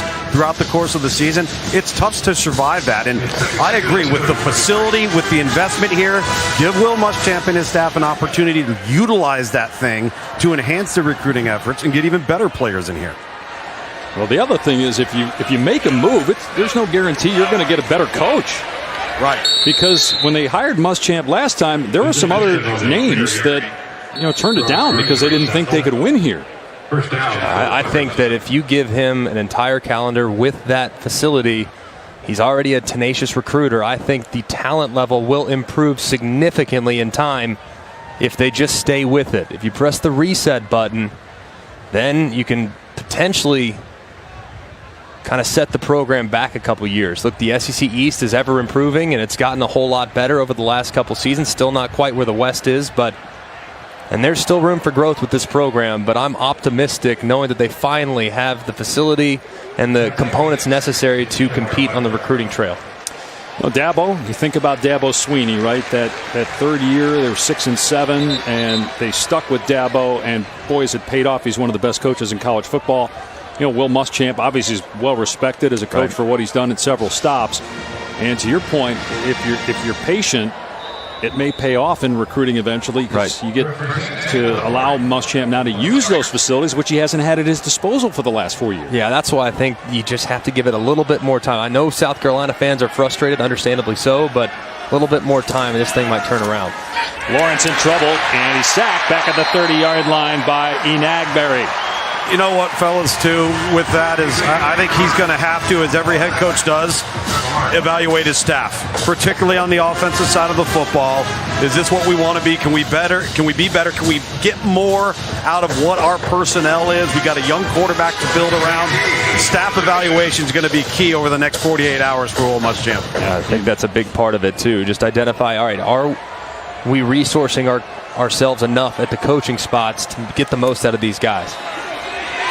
Dump pass to Powell and knocked it out of bounds at 39. I mean, just think at the start of the year you lose your quarterback, Jake Bell, and you got to throw a true freshman in there. It changes your whole year completely. And they couldn't get out of their own way at times too. I mean, there have been countless examples in which they would make a mistake or they'd have a key penalty or they'd do something dumb that led to an unfortunate outcome. The North Carolina game's a great example of that. Kind of gift wrapped it and handed it to North Carolina in week 1. That kind of set the tone for the season and what's been a very disappointing campaign for the Gamecocks. Here's Lawrence on 3rd down and 11, trying to keep the drive going. Moves out of the pocket, keeps his eyes downfield, and his pass is incomplete. Tried to hit Luke Price, so a rare punt coming for the Tigers. That's one of those plays for Trevor Lawrence, guys, that was a little reminiscent of some of the silly plays he had made in the first month, plays that he has stayed away from over the last 6-7 weeks. And knowing how well the defense is playing, too, you have to wonder how much longer are we going to see Trevor Lawrence in the ball game. Up 28, 6 minutes to go in the 3rd quarter. I don't think you want to expose him to any more unnecessary hits here as the game goes along, knowing how valuable he is to your success this season. And that incompletion ended a streak of 18 consecutive completions by Trevor Lawrence. Good punt. Clemson will down it at the 9-yard line. 51-yard boot.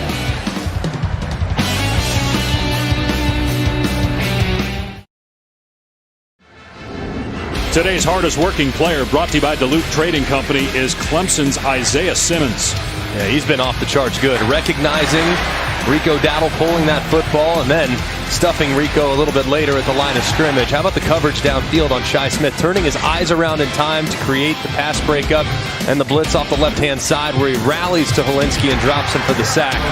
He's been all over the place today, showcasing that versatility. He can cover, he can run, he can meet you in the hole, and he can pressure you. It's just so fun to watch Isaiah Simmons work, and man, he has been working hard today. A sack, 2 tackles for a loss as South Carolina takes over. Helinski from the goal line dumps it off to Shi Smith, turning it upfield and stepping out of bounds past the 15-yard line. Well, this Clemson defense is number 2 in the country in points allowed. They give up only 10.7 a game.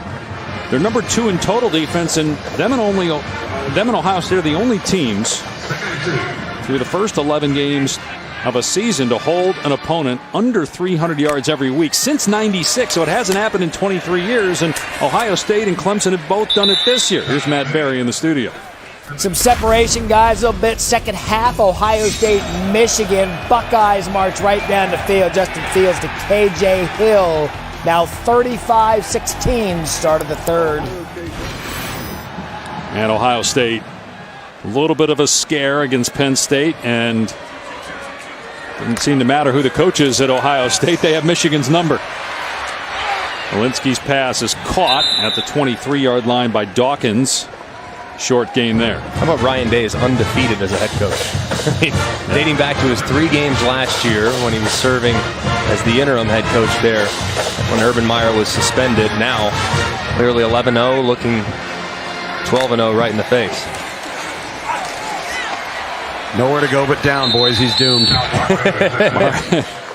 Markway at the 27-yard line. I mean, you take over for one of the best coaches in college football, and you got a new quarterback. Just roll along, and they'll play the winner of Wisconsin-Minnesota in the Big Ten Championship game next week.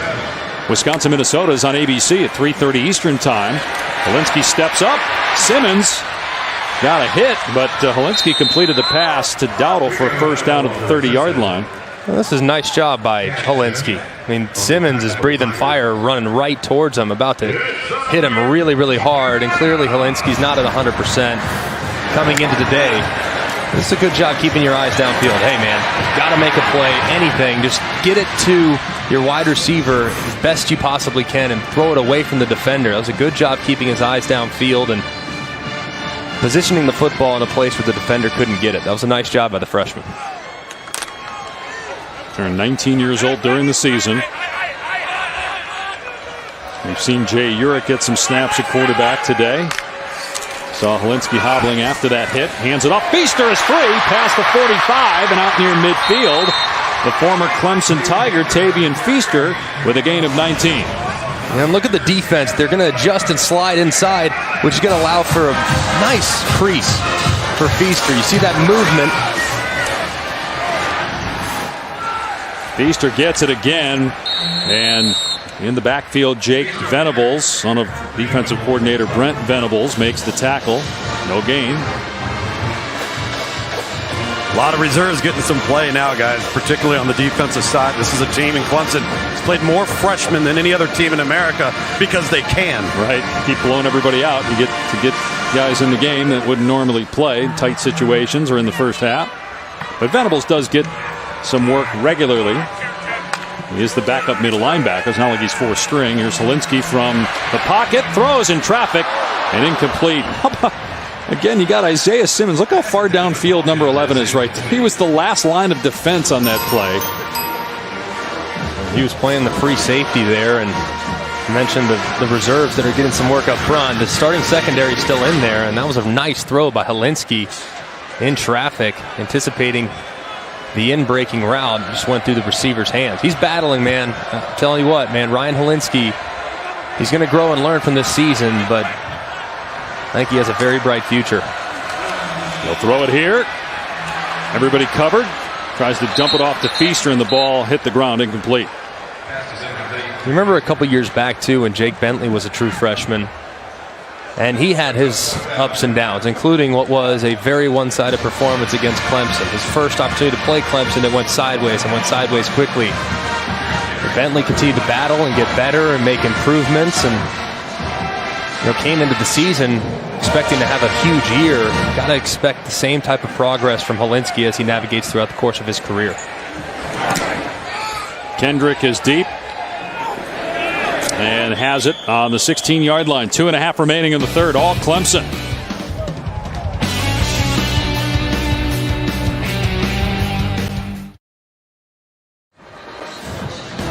Tomorrow night, it's NFL Primetime on ESPN Plus at 7:30 with TJ and Boomer. Nobody takes you through all the highlights and breaks down every game like they do. The show's available to stream each week, so you can watch anytime you want. Monday, Tuesday, Wednesday on any device you choose. Go to ESPN Plus, download the app, or go to ESPNplus.com. Trevor Lawrence, who in a couple years will be featured a lot on NFL primetime. One more year to go at least. True sophomore. Hands it off here to Lynn J. Dixon. And he's brought down after a gain of about 3 or 4. I'm not sure they're going to mark him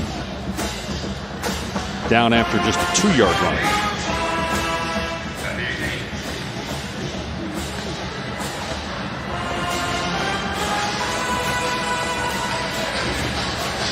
Dixon, a sophomore from Butler, Georgia.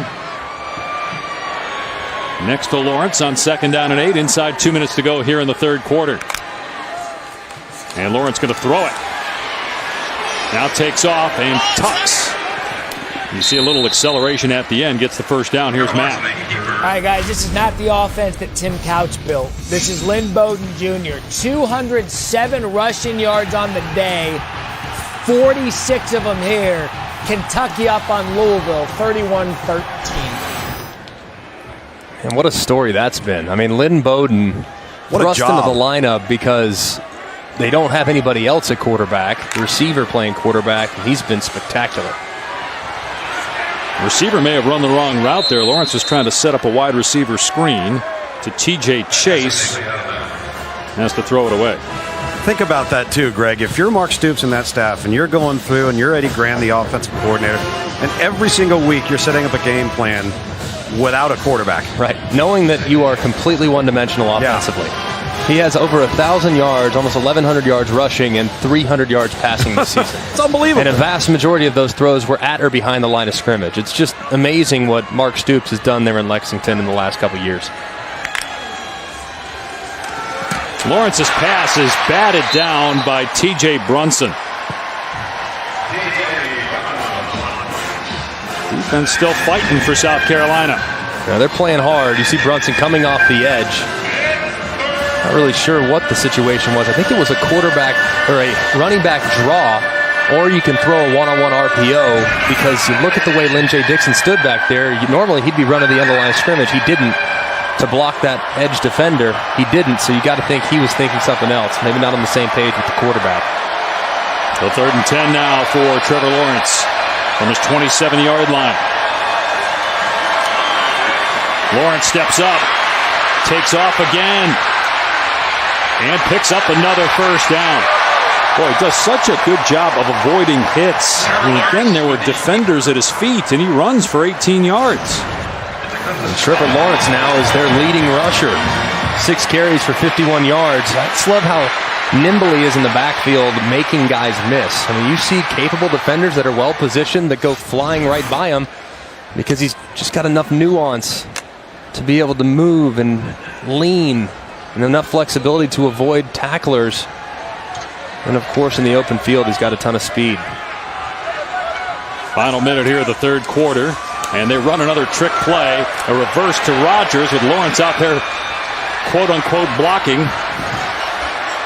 He's just trying to get out of the way as Rodgers is inside the 35-yard line, a 22-yard run. Yeah, if I'm Trevor Lawrence, I'm standing about 8 yards out of bounds. I'm saying, look, Mari, you got this, man, because I am not going to subject myself to a potential hit. Don't be a hero, by a frustrated Gamecock defender. Look at that. He misses it. Half-hearted effort. All right. Just kidding. All right, just get out of the way. Just get out of the way. Hey, don't stick your throwing hand in there and try to block the guy. Lawrence will throw it here. Drops it off as a flag flies. Dixon wrestled down by Robinson at the 30-yard line. See what the flag's about. Final play of the third quarter. Jackson Carman, the left tackle, is injured for the Tigers. Holding, number 79. Offense. 10-yard penalty. First down. And he gets rolled up. The third quarter up. is not yet over. We will have one untimed down due to having an accepted penalty on the last play. Carman got rolled up by his own left guard. And that's potentially a really, really big loss for this Clemson offense. So you watched this left side of the offensive line. You see the left guard, John Simpson.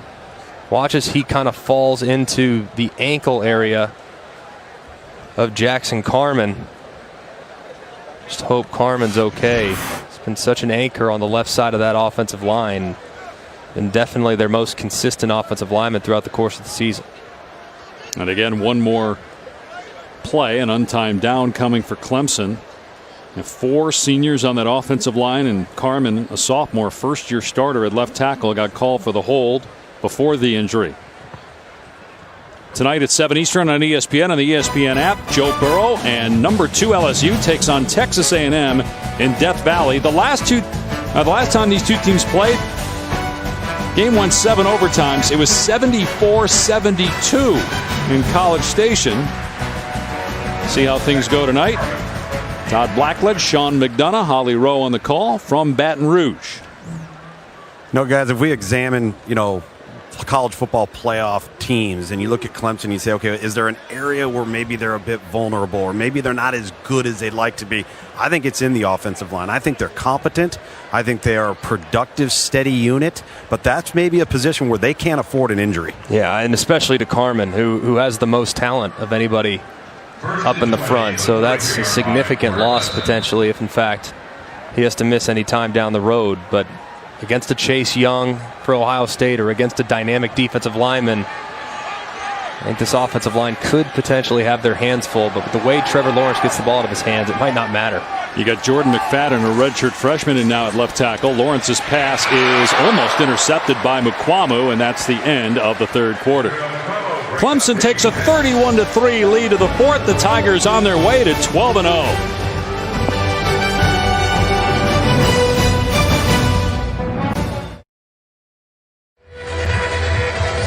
You're watching the SEC on ESPN. Welcome back to ESPN College Football. Clemson and South Carolina, part of the Jiffy Lube rivalry series. 31-3, Clemson leads South Carolina. All right, guys, studio update from Ohio State, Michigan. Scary moment here for the Buckeyes as Justin Field plants his front leg. He's hit by Michigan defenders. His knee buckles. He is out of the game and in the medical tent. Wow. Boy, that would be obviously a tremendous blow to the Buckeyes if it's a serious injury. You recall in the Ohio State-Michigan game 5 years ago, J.T. Barrett had an injury. ETN here inside the 30-yard line. But don't want to speculate, obviously, on Fields' injury, but Barrett's was season-ending. But they had Cardale Jones back then. Even though Jones didn't look good in the Michigan game, they beat Wisconsin in the Big Ten championship game with Jones, went on to win the national title. But if it's a serious injury for Fields, there's not much behind him. No, there's not. That's a huge, huge concern, is the depth at quarterback there for Ohio State. Knowing the departure that they had in the offseason with Tate Martell going to Miami. Now hopefully it's not serious, and Fields will be back, if not today, for the Big Ten title game against either Wisconsin or Minnesota, as Powell is dragged down at the 19-yard line. And Jackson Carman, by the way, is not back on the field for Clemson. Jordan McFadden is still in, redshirt freshman at left tackle. Carman did walk off under his own power, though, so hopefully encouraging news for his availability down the road. You got to think another score here, though. It's got to be the end of the day for Trevor Lawrence. Going to run ETN, and Kinlaw stands him up after a gain of 1. Today's Wendy's Weekend Watch. Coming up on ABC, Wisconsin and Minnesota. The winner goes to the Big Ten title game. Utah plays Colorado tonight. If Utah wins, that game on ABC, and then wins the Pac-12 championship, we'll see if the Utes, as a one-loss team, get into the college football playoff. LSU A&M tonight on ESPN. I know Utah is not, as you look at Jackson Carman back watching his teammates on the offensive side. I'm going to run Trevor Lawrence here on 2nd down and 9. Boy, takes on the hit, too, from eBay. And collides with a photographer and wants to make sure he's okay. Lugs is over there, too. That was a pretty big hit. Guys, what is Clemson doing right now? Yeah, I don't know why you're running your quarterback at this point. I mean, nothing good can come of this. I'm just scarred after the Tua Tagovailoa injury. Sure. That was in the second quarter. This is the fourth quarter. You have a very convincing lead. Your defense has been dominant. I think you got to get Trevor Lawrence out of the game. If you are going to keep him in the game, hand it off. The game's over. Why is he in the game? The game's over. Hand it off. Don't expose him to unnecessary risk by dropping him back on slow developing plays and involving his legs in the run game. And how about they run him again here? He gets inside the 5-yard line, but he lost the ball, it looked like, too. Let's see if they rule Lawrence down. They will, but I don't understand this. Boy, are they playing with fire. Let's make sure that he secured the ball here as he was getting tackled. Mukwamo trying to strip it. Really hard to tell there. You see that right elbow go down before the ball is dislodged, it looked like. Give it to your running back. Don't expose Trevor Lawrence to unnecessary hits. Here's Etienne, and he's into the end zone for the touchdown. 16th rushing touchdown for Travis Etienne this season, and the new ACC record, 53rd for his career.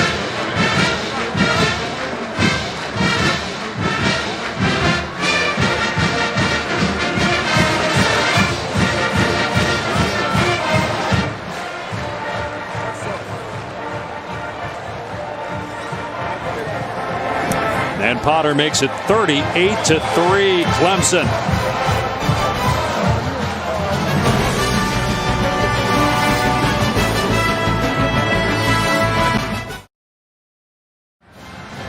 Just want to mention in the Ohio State-Michigan game, Justin Fields is back in and just scored as the Buckeyes are rolling, so it's good to know that he's okay, at least for now. Clemson, meanwhile, leading 38-3, and a new ACC record holder for career rushing touchdowns, Travis Etienne, just passed James Conner.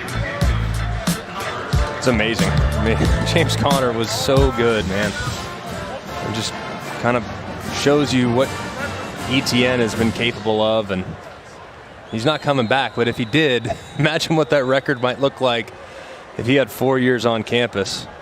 I mean, he might score 100 touchdowns, knowing they still have the potential of 15 games this year and a few more to go. With Trevor Lawrence as your quarterback.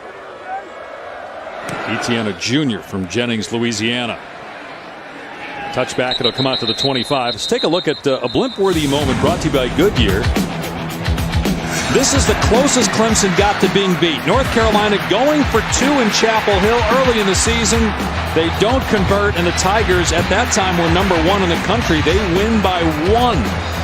And since that time, the closest game that Clemson has played was against Florida State, and Clemson won 45-14. The last 6 games, their average margin of victory is 43 points per game. They've won 4 in a row by 45 or more points as Helinski's pass is off the mark, incomplete. So if they end up winning this game by 45 or more points, it will be the first time in college football history that a program has done that. Yet Dabo Swinney joked with us before the game, laughing, saying, I've got the easiest job in America because of you guys. You keep showing all the mistakes we're making. Matt Berry in the studio at the 30-yard line. Let's go to Matt. All right, guys, you had mentioned Justin Fields back in the game. He had a big knee brace on. This was his first play back. Scrambles left, throws it back across his body. Garrett Wilson, touchdown. Buckeyes up 42-16. Wow. He's got magic legs. Yeah. Mobility clearly not in question. Who's the best team right now? Helinski's pass caught by Markway. Is it Ohio State? Is it LSU with the schedule they played, or is it the team we're watching right here? I'm telling you, I think it's really, really close between Ohio State and Clemson. I think they're the 2 best teams. Agreed. If they were to tee it up right now, I think that they would both beat LSU, just given how dominant they are on the defensive side of the football as well. But I'll tell you what, man, the more I see of Clemson, the more I think they are going to peak at the right time. And their best football, even though they've been dominant the last few weeks, without question, their best football might still be in front of them. I mean, it's so odd to see a team that's undefeated start a year where almost everybody says they're the best team and it's not close, to, at this point of the year, people wondering if they're in the top 2. As Helinski on 4th down throws incomplete. Clemson going to take over on downs. Mike Jones with a pass breakup. And Clemson's on its way to 12-0 with one more game to go against Virginia in the ACC title game.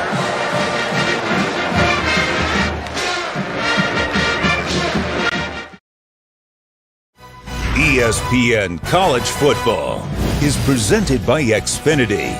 Get the ultimate in-home Wi-Fi experience with Xfinity X5. And in part by Mazda. Feel alive.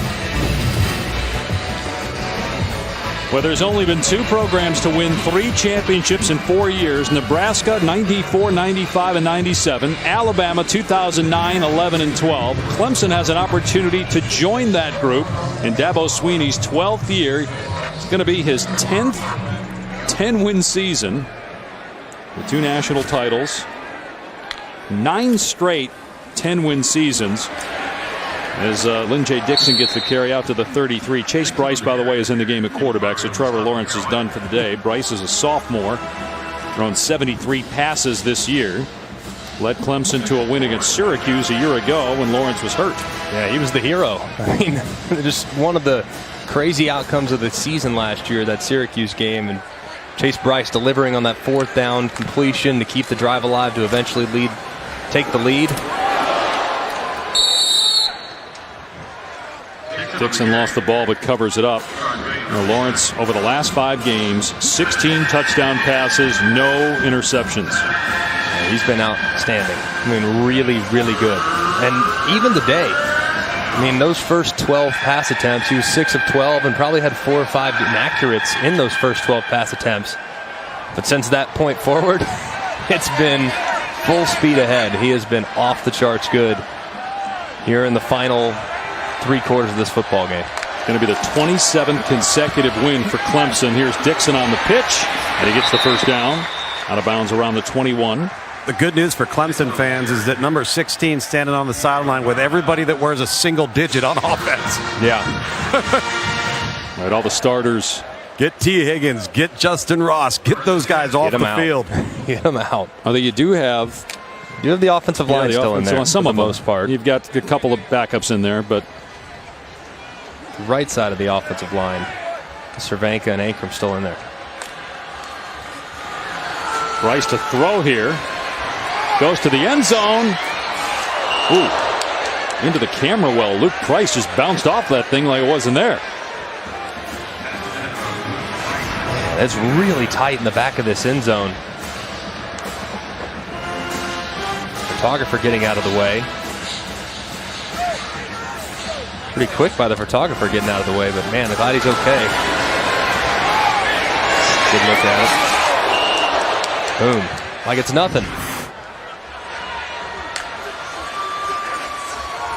Going to run Dixon. And he's in trouble in the backfield. And thrown down at the 28-yard line. Enagbari and Jamie Robinson on the takedown. The last time Clemson did not score in a quarter was the 3rd quarter of the North Carolina game back on September 28th. Pretty good run. And to score in every quarter is ridiculous. Got an injured South Carolina player. It's Jamie Robinson.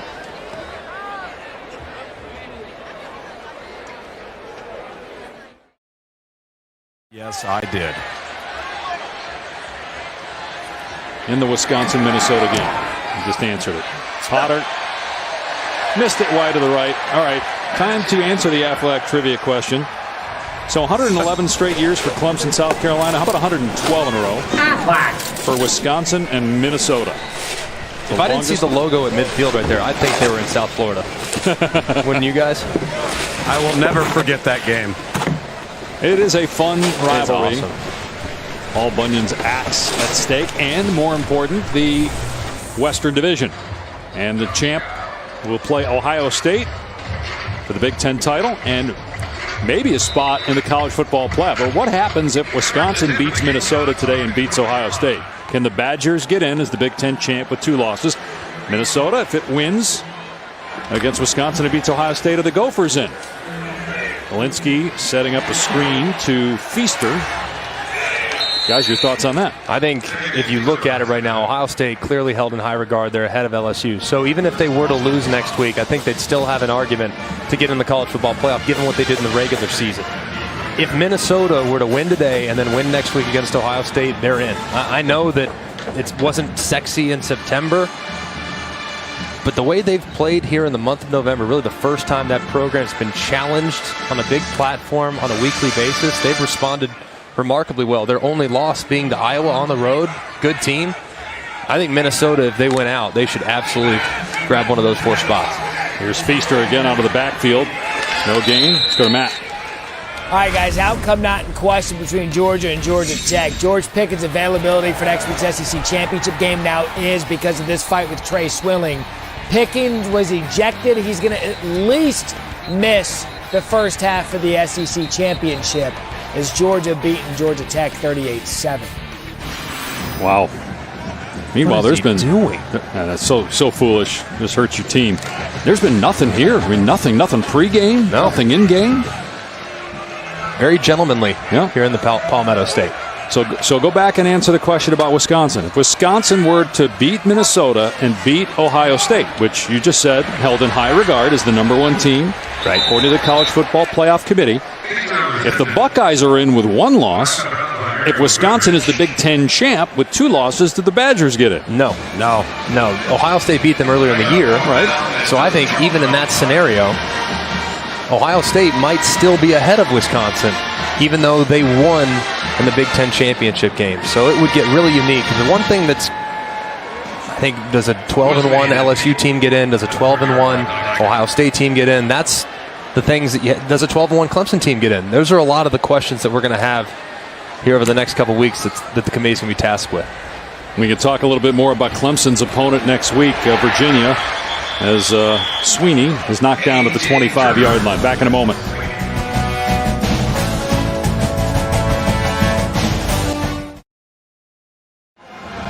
Tonight after SportsCenter from Los Angeles and after Arizona State at SportsCenter, Stan and Neil, they'll have the best college football rivalry week reactions. Heather Dinich stops by, talk about which teams look like they're going to make the college football playoff. NBA action as well. Here are our picks. So, Luke, I'm going to let you go first, all right? Tell me about what went into your picks here with LSU 3rd and Ohio State 1st, Clemson 2. Yeah, I just kind of went with what I felt my eyes were telling me. I just think this Clemson team, if they're not the best team in college football off of production and effort, I don't care about their schedule right now. I'm trusting what I see in them. We talk about complete teams. I think Ohio State, without question, in all 3 phases, is in that conversation. That's why I have them at 1. And I think the other 2 there, whether it's LSU, whether it's Georgia, we can question LSU on defense. We can question Georgia on offense. But I think there is a clear line and a difference between Clemson and Ohio State. I'll ask you a question, Dave. You have Utah ahead of Alabama. Mine's just like the committee's. Why do you have Utah ahead of Alabama? Because they don't have Tua Tagovailoa, so they're not a top 5 team. That's a good answer. You've been studying. They don't? Out there with Walton and Maui, I thought you mailed it in, but clearly you've been studying. He's riding outriggers with Bill Walton. Did that actually happen this week, by the way? Feels you being like in Maui? A dream of 6 games in 3 days there and coming all the way back here, but I just have a hard time putting Alabama. I mean, I have a hard time even keeping them in the top 6 right now because they don't have Tua Tagovailoa. I think that's understandable. And their defense hasn't been great. They've had their moments of very average play on the defensive side. Now, if they go out and play really well today and beat Auburn with Oregon's tumble from 6 to 14, Auburn's 15. So if Utah, their big win is against Oregon, well, maybe Alabama's big win might be against Auburn. So I think Alabama has a chance, but they probably need a little help from some of the other teams in contention. Bryce's pass incomplete. Here's the big question. We've been talking about all these scenarios. Are we even going to have these scenarios? Or is it going to play out where Ohio State, Clemson, and LSU win the 3 championships next week, and it's all about that 4th spot? That's what I think is going to happen. That's what I forecast too. The closest game next week will be between Georgia and LSU. And I think Georgia's offense is more capable than Auburn's offense is. And Auburn only scored 20 against LSU. Georgia might be able to score more, and their defense is every bit as good as Auburn's, who held LSU to 23 points. So I think Georgia can give LSU a run, but they need to play really well on offense. Here's Bryce on 3rd down and 8, and that pass is caught for a first down by TJ Chase. So then is it as simple as this? If the scenarios play out the way you guys are predicting, is it Utah wins tonight on ABC against Colorado, beats Oregon next week, and the Utes are in no matter what? Like I was saying earlier, though, I kind of got, after Trevor took a big hit, I got completely discombobulated. But Utah's really good, and they're not a blue blood. They didn't come in with a lot of pop and sizzle in the offseason, but if you watch that team, they're really talented along the defensive front. Their quarterback's playing excellent, so I think Utah, even though they're not a marquee big name, if they take care of business tonight, get to the Pac-12 championship, beat Oregon in the Pac-12 championship, I think they have a very convincing argument on their behalf to occupy that 4th spot. And you got Oklahoma. What if it beats Baylor twice? You know, that game next week, noon on ABC. Oklahoma's inconsistencies scare me. There's Bryce pitching it to Chaz Malusi.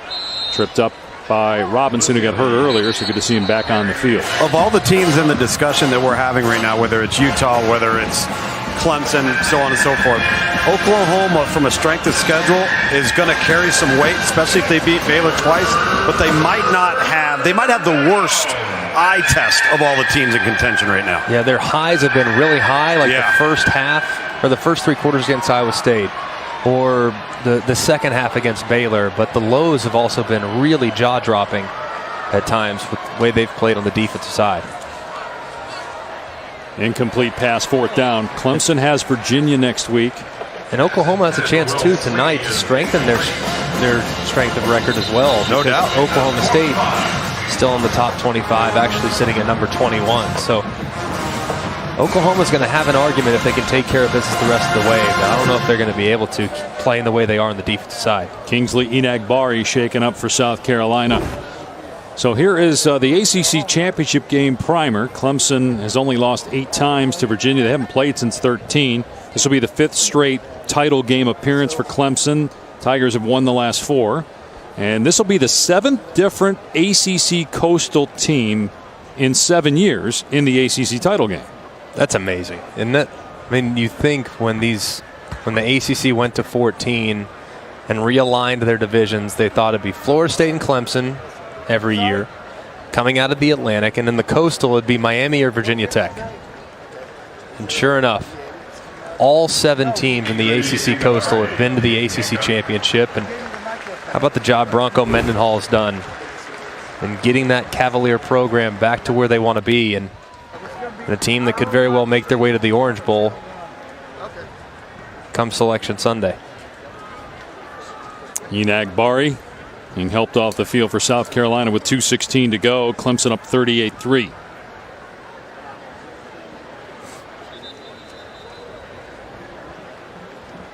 And the Tigers are going to punt it.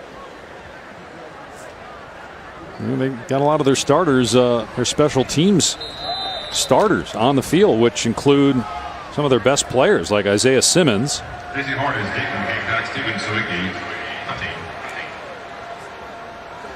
Steven Sawicki punted here, and penalty marker down.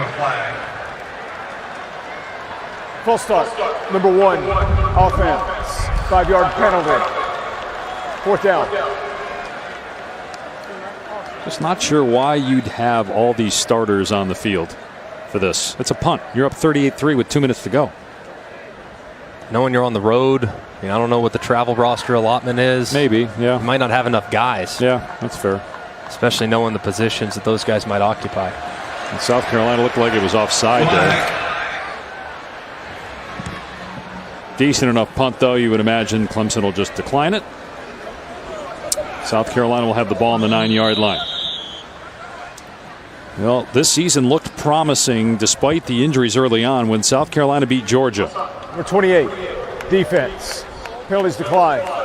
First down. South Carolina was 3-3, had Florida coming here, played well in that game but lost, and this will be 5 of 6 losses to end the year. It didn't help that Brian Edwards, maybe their best player on offense, knee surgery last week. Dowdle's been in and out of the lineup. It's the last game that Dowdle will play as a member of the Gamecocks. feel for those guys. I mean, it's been kind of an up and down tenure. Javon Kinlaw, all three of those guys will have plenty of opportunities to play a long time at the next level, especially Kinlaw, who I think has a chance to be a top 15 pick. It's senior day for those guys. Will it be Will Muschamp's last game as a head coach at South Carolina? We talked about this earlier. Has the vote of confidence from athletic director Ray Tanner. But you never know how things will turn out after a game like this where you lose 38-3 to your rival. But as we talked about earlier, Will's a good coach, and maybe with the new facilities, they'll let Muschamp continue to coach this football team. A 9-win season 2 years ago, but a 26-25 record after today's loss. I think he's a good coach. I mean, remember a couple years ago, 9-win season. The last couple of years, they've been pretty snake bit with injuries. Let's see what he can do now. Having the facilities and the resources to go out and attract a larger number of great players throughout the Southeast. It's hard enough to recruit against Clemson, who has a Taj Mahal of a facility in the state. Georgia, who's right down the road, obviously. It's a tough spot for South Carolina, but now they actually have the resources and the facilities to contend. So I hope they give Will Muschamp some more time to see whether or not that impact is felt on recruiting and the roster can strengthen. South Carolina runs it on 3rd down and 4, gets the first down. Clock will stop, and then they'll run it. Once they reset the sticks, we'll see if South Carolina snaps the ball again or if that's the last play of the 2019 season for the Gamecocks, who finished 4-8. They did go 3-5 in conference play, just one win out of conference with losses to Clemson, Appalachian State, and North Carolina. One of the toughest schedules in the country. So difficult for South Carolina, but hopefully they'll bounce back here in 2020, be a contender in the SEC East yet again. Clemson, meanwhile, improves to 12-0, 27 straight wins for Dabo Swinney and the Tigers, the longest active win streak in the country. They'll look to make it 28 in a row on ABC next week against Virginia in the ACC title game. And trying for their 3rd championship in the last 4 years, accomplished only by Nebraska and Alabama. Let's go to Tom. Well, Coach, this team, compare it to your team a year ago at this same time. I think this group's a little bit ahead. I think that I think our stats demonstrate that. I think we really have played dominant football in 11 of our 12 games. But at the end of the day, we're 12-0, just like that team. But you know, that team last year was special, and they made a decision to finish. You know, and it's one thing to get here; it's another thing to have the guts to finish. And that's the decision this team will have to make. But we're so excited to be 12-0. To win this is a huge game, an important game for a lot of people, and but now we got an opportunity to go play for our league championship, 4 quarters away from the playoff. So that's what it's all about now. Once again, enjoy this one today. Oh, I know you will. Once again, a different opponent for you in the ACC championship game. How much are you familiar with Virginia to this point? Well, I've seen them a couple of times on some crossover tape, and we actually got to watch the whole game yesterday, driving down on the bus. So good football team. I'm gonna tell you, Bronco Mendenhall, he's one of the class guys in the whole business. Has done an unbelievable job with that program, and so we're excited about competing with against another great champion from the Coastal. And same thing with VTech. What a great year they had. And that was a heck of a ball game. But Virginia came out on top. We're excited to represent the Atlantic. Look forward to it. All right, thanks, Coach. Okay, thank you. Hard to imagine that Clemson still might be under the radar, being the defending champs, ranked 3rd and undefeated. But if anybody watched this game especially in the first half, Clemson's still as good as anybody in the country. 38-3, they roll South Carolina. For Greg McElroy, Tom Luganville, I'm Dave Pasch saying so long from Columbia, South Carolina. College Football Scoreboard is next.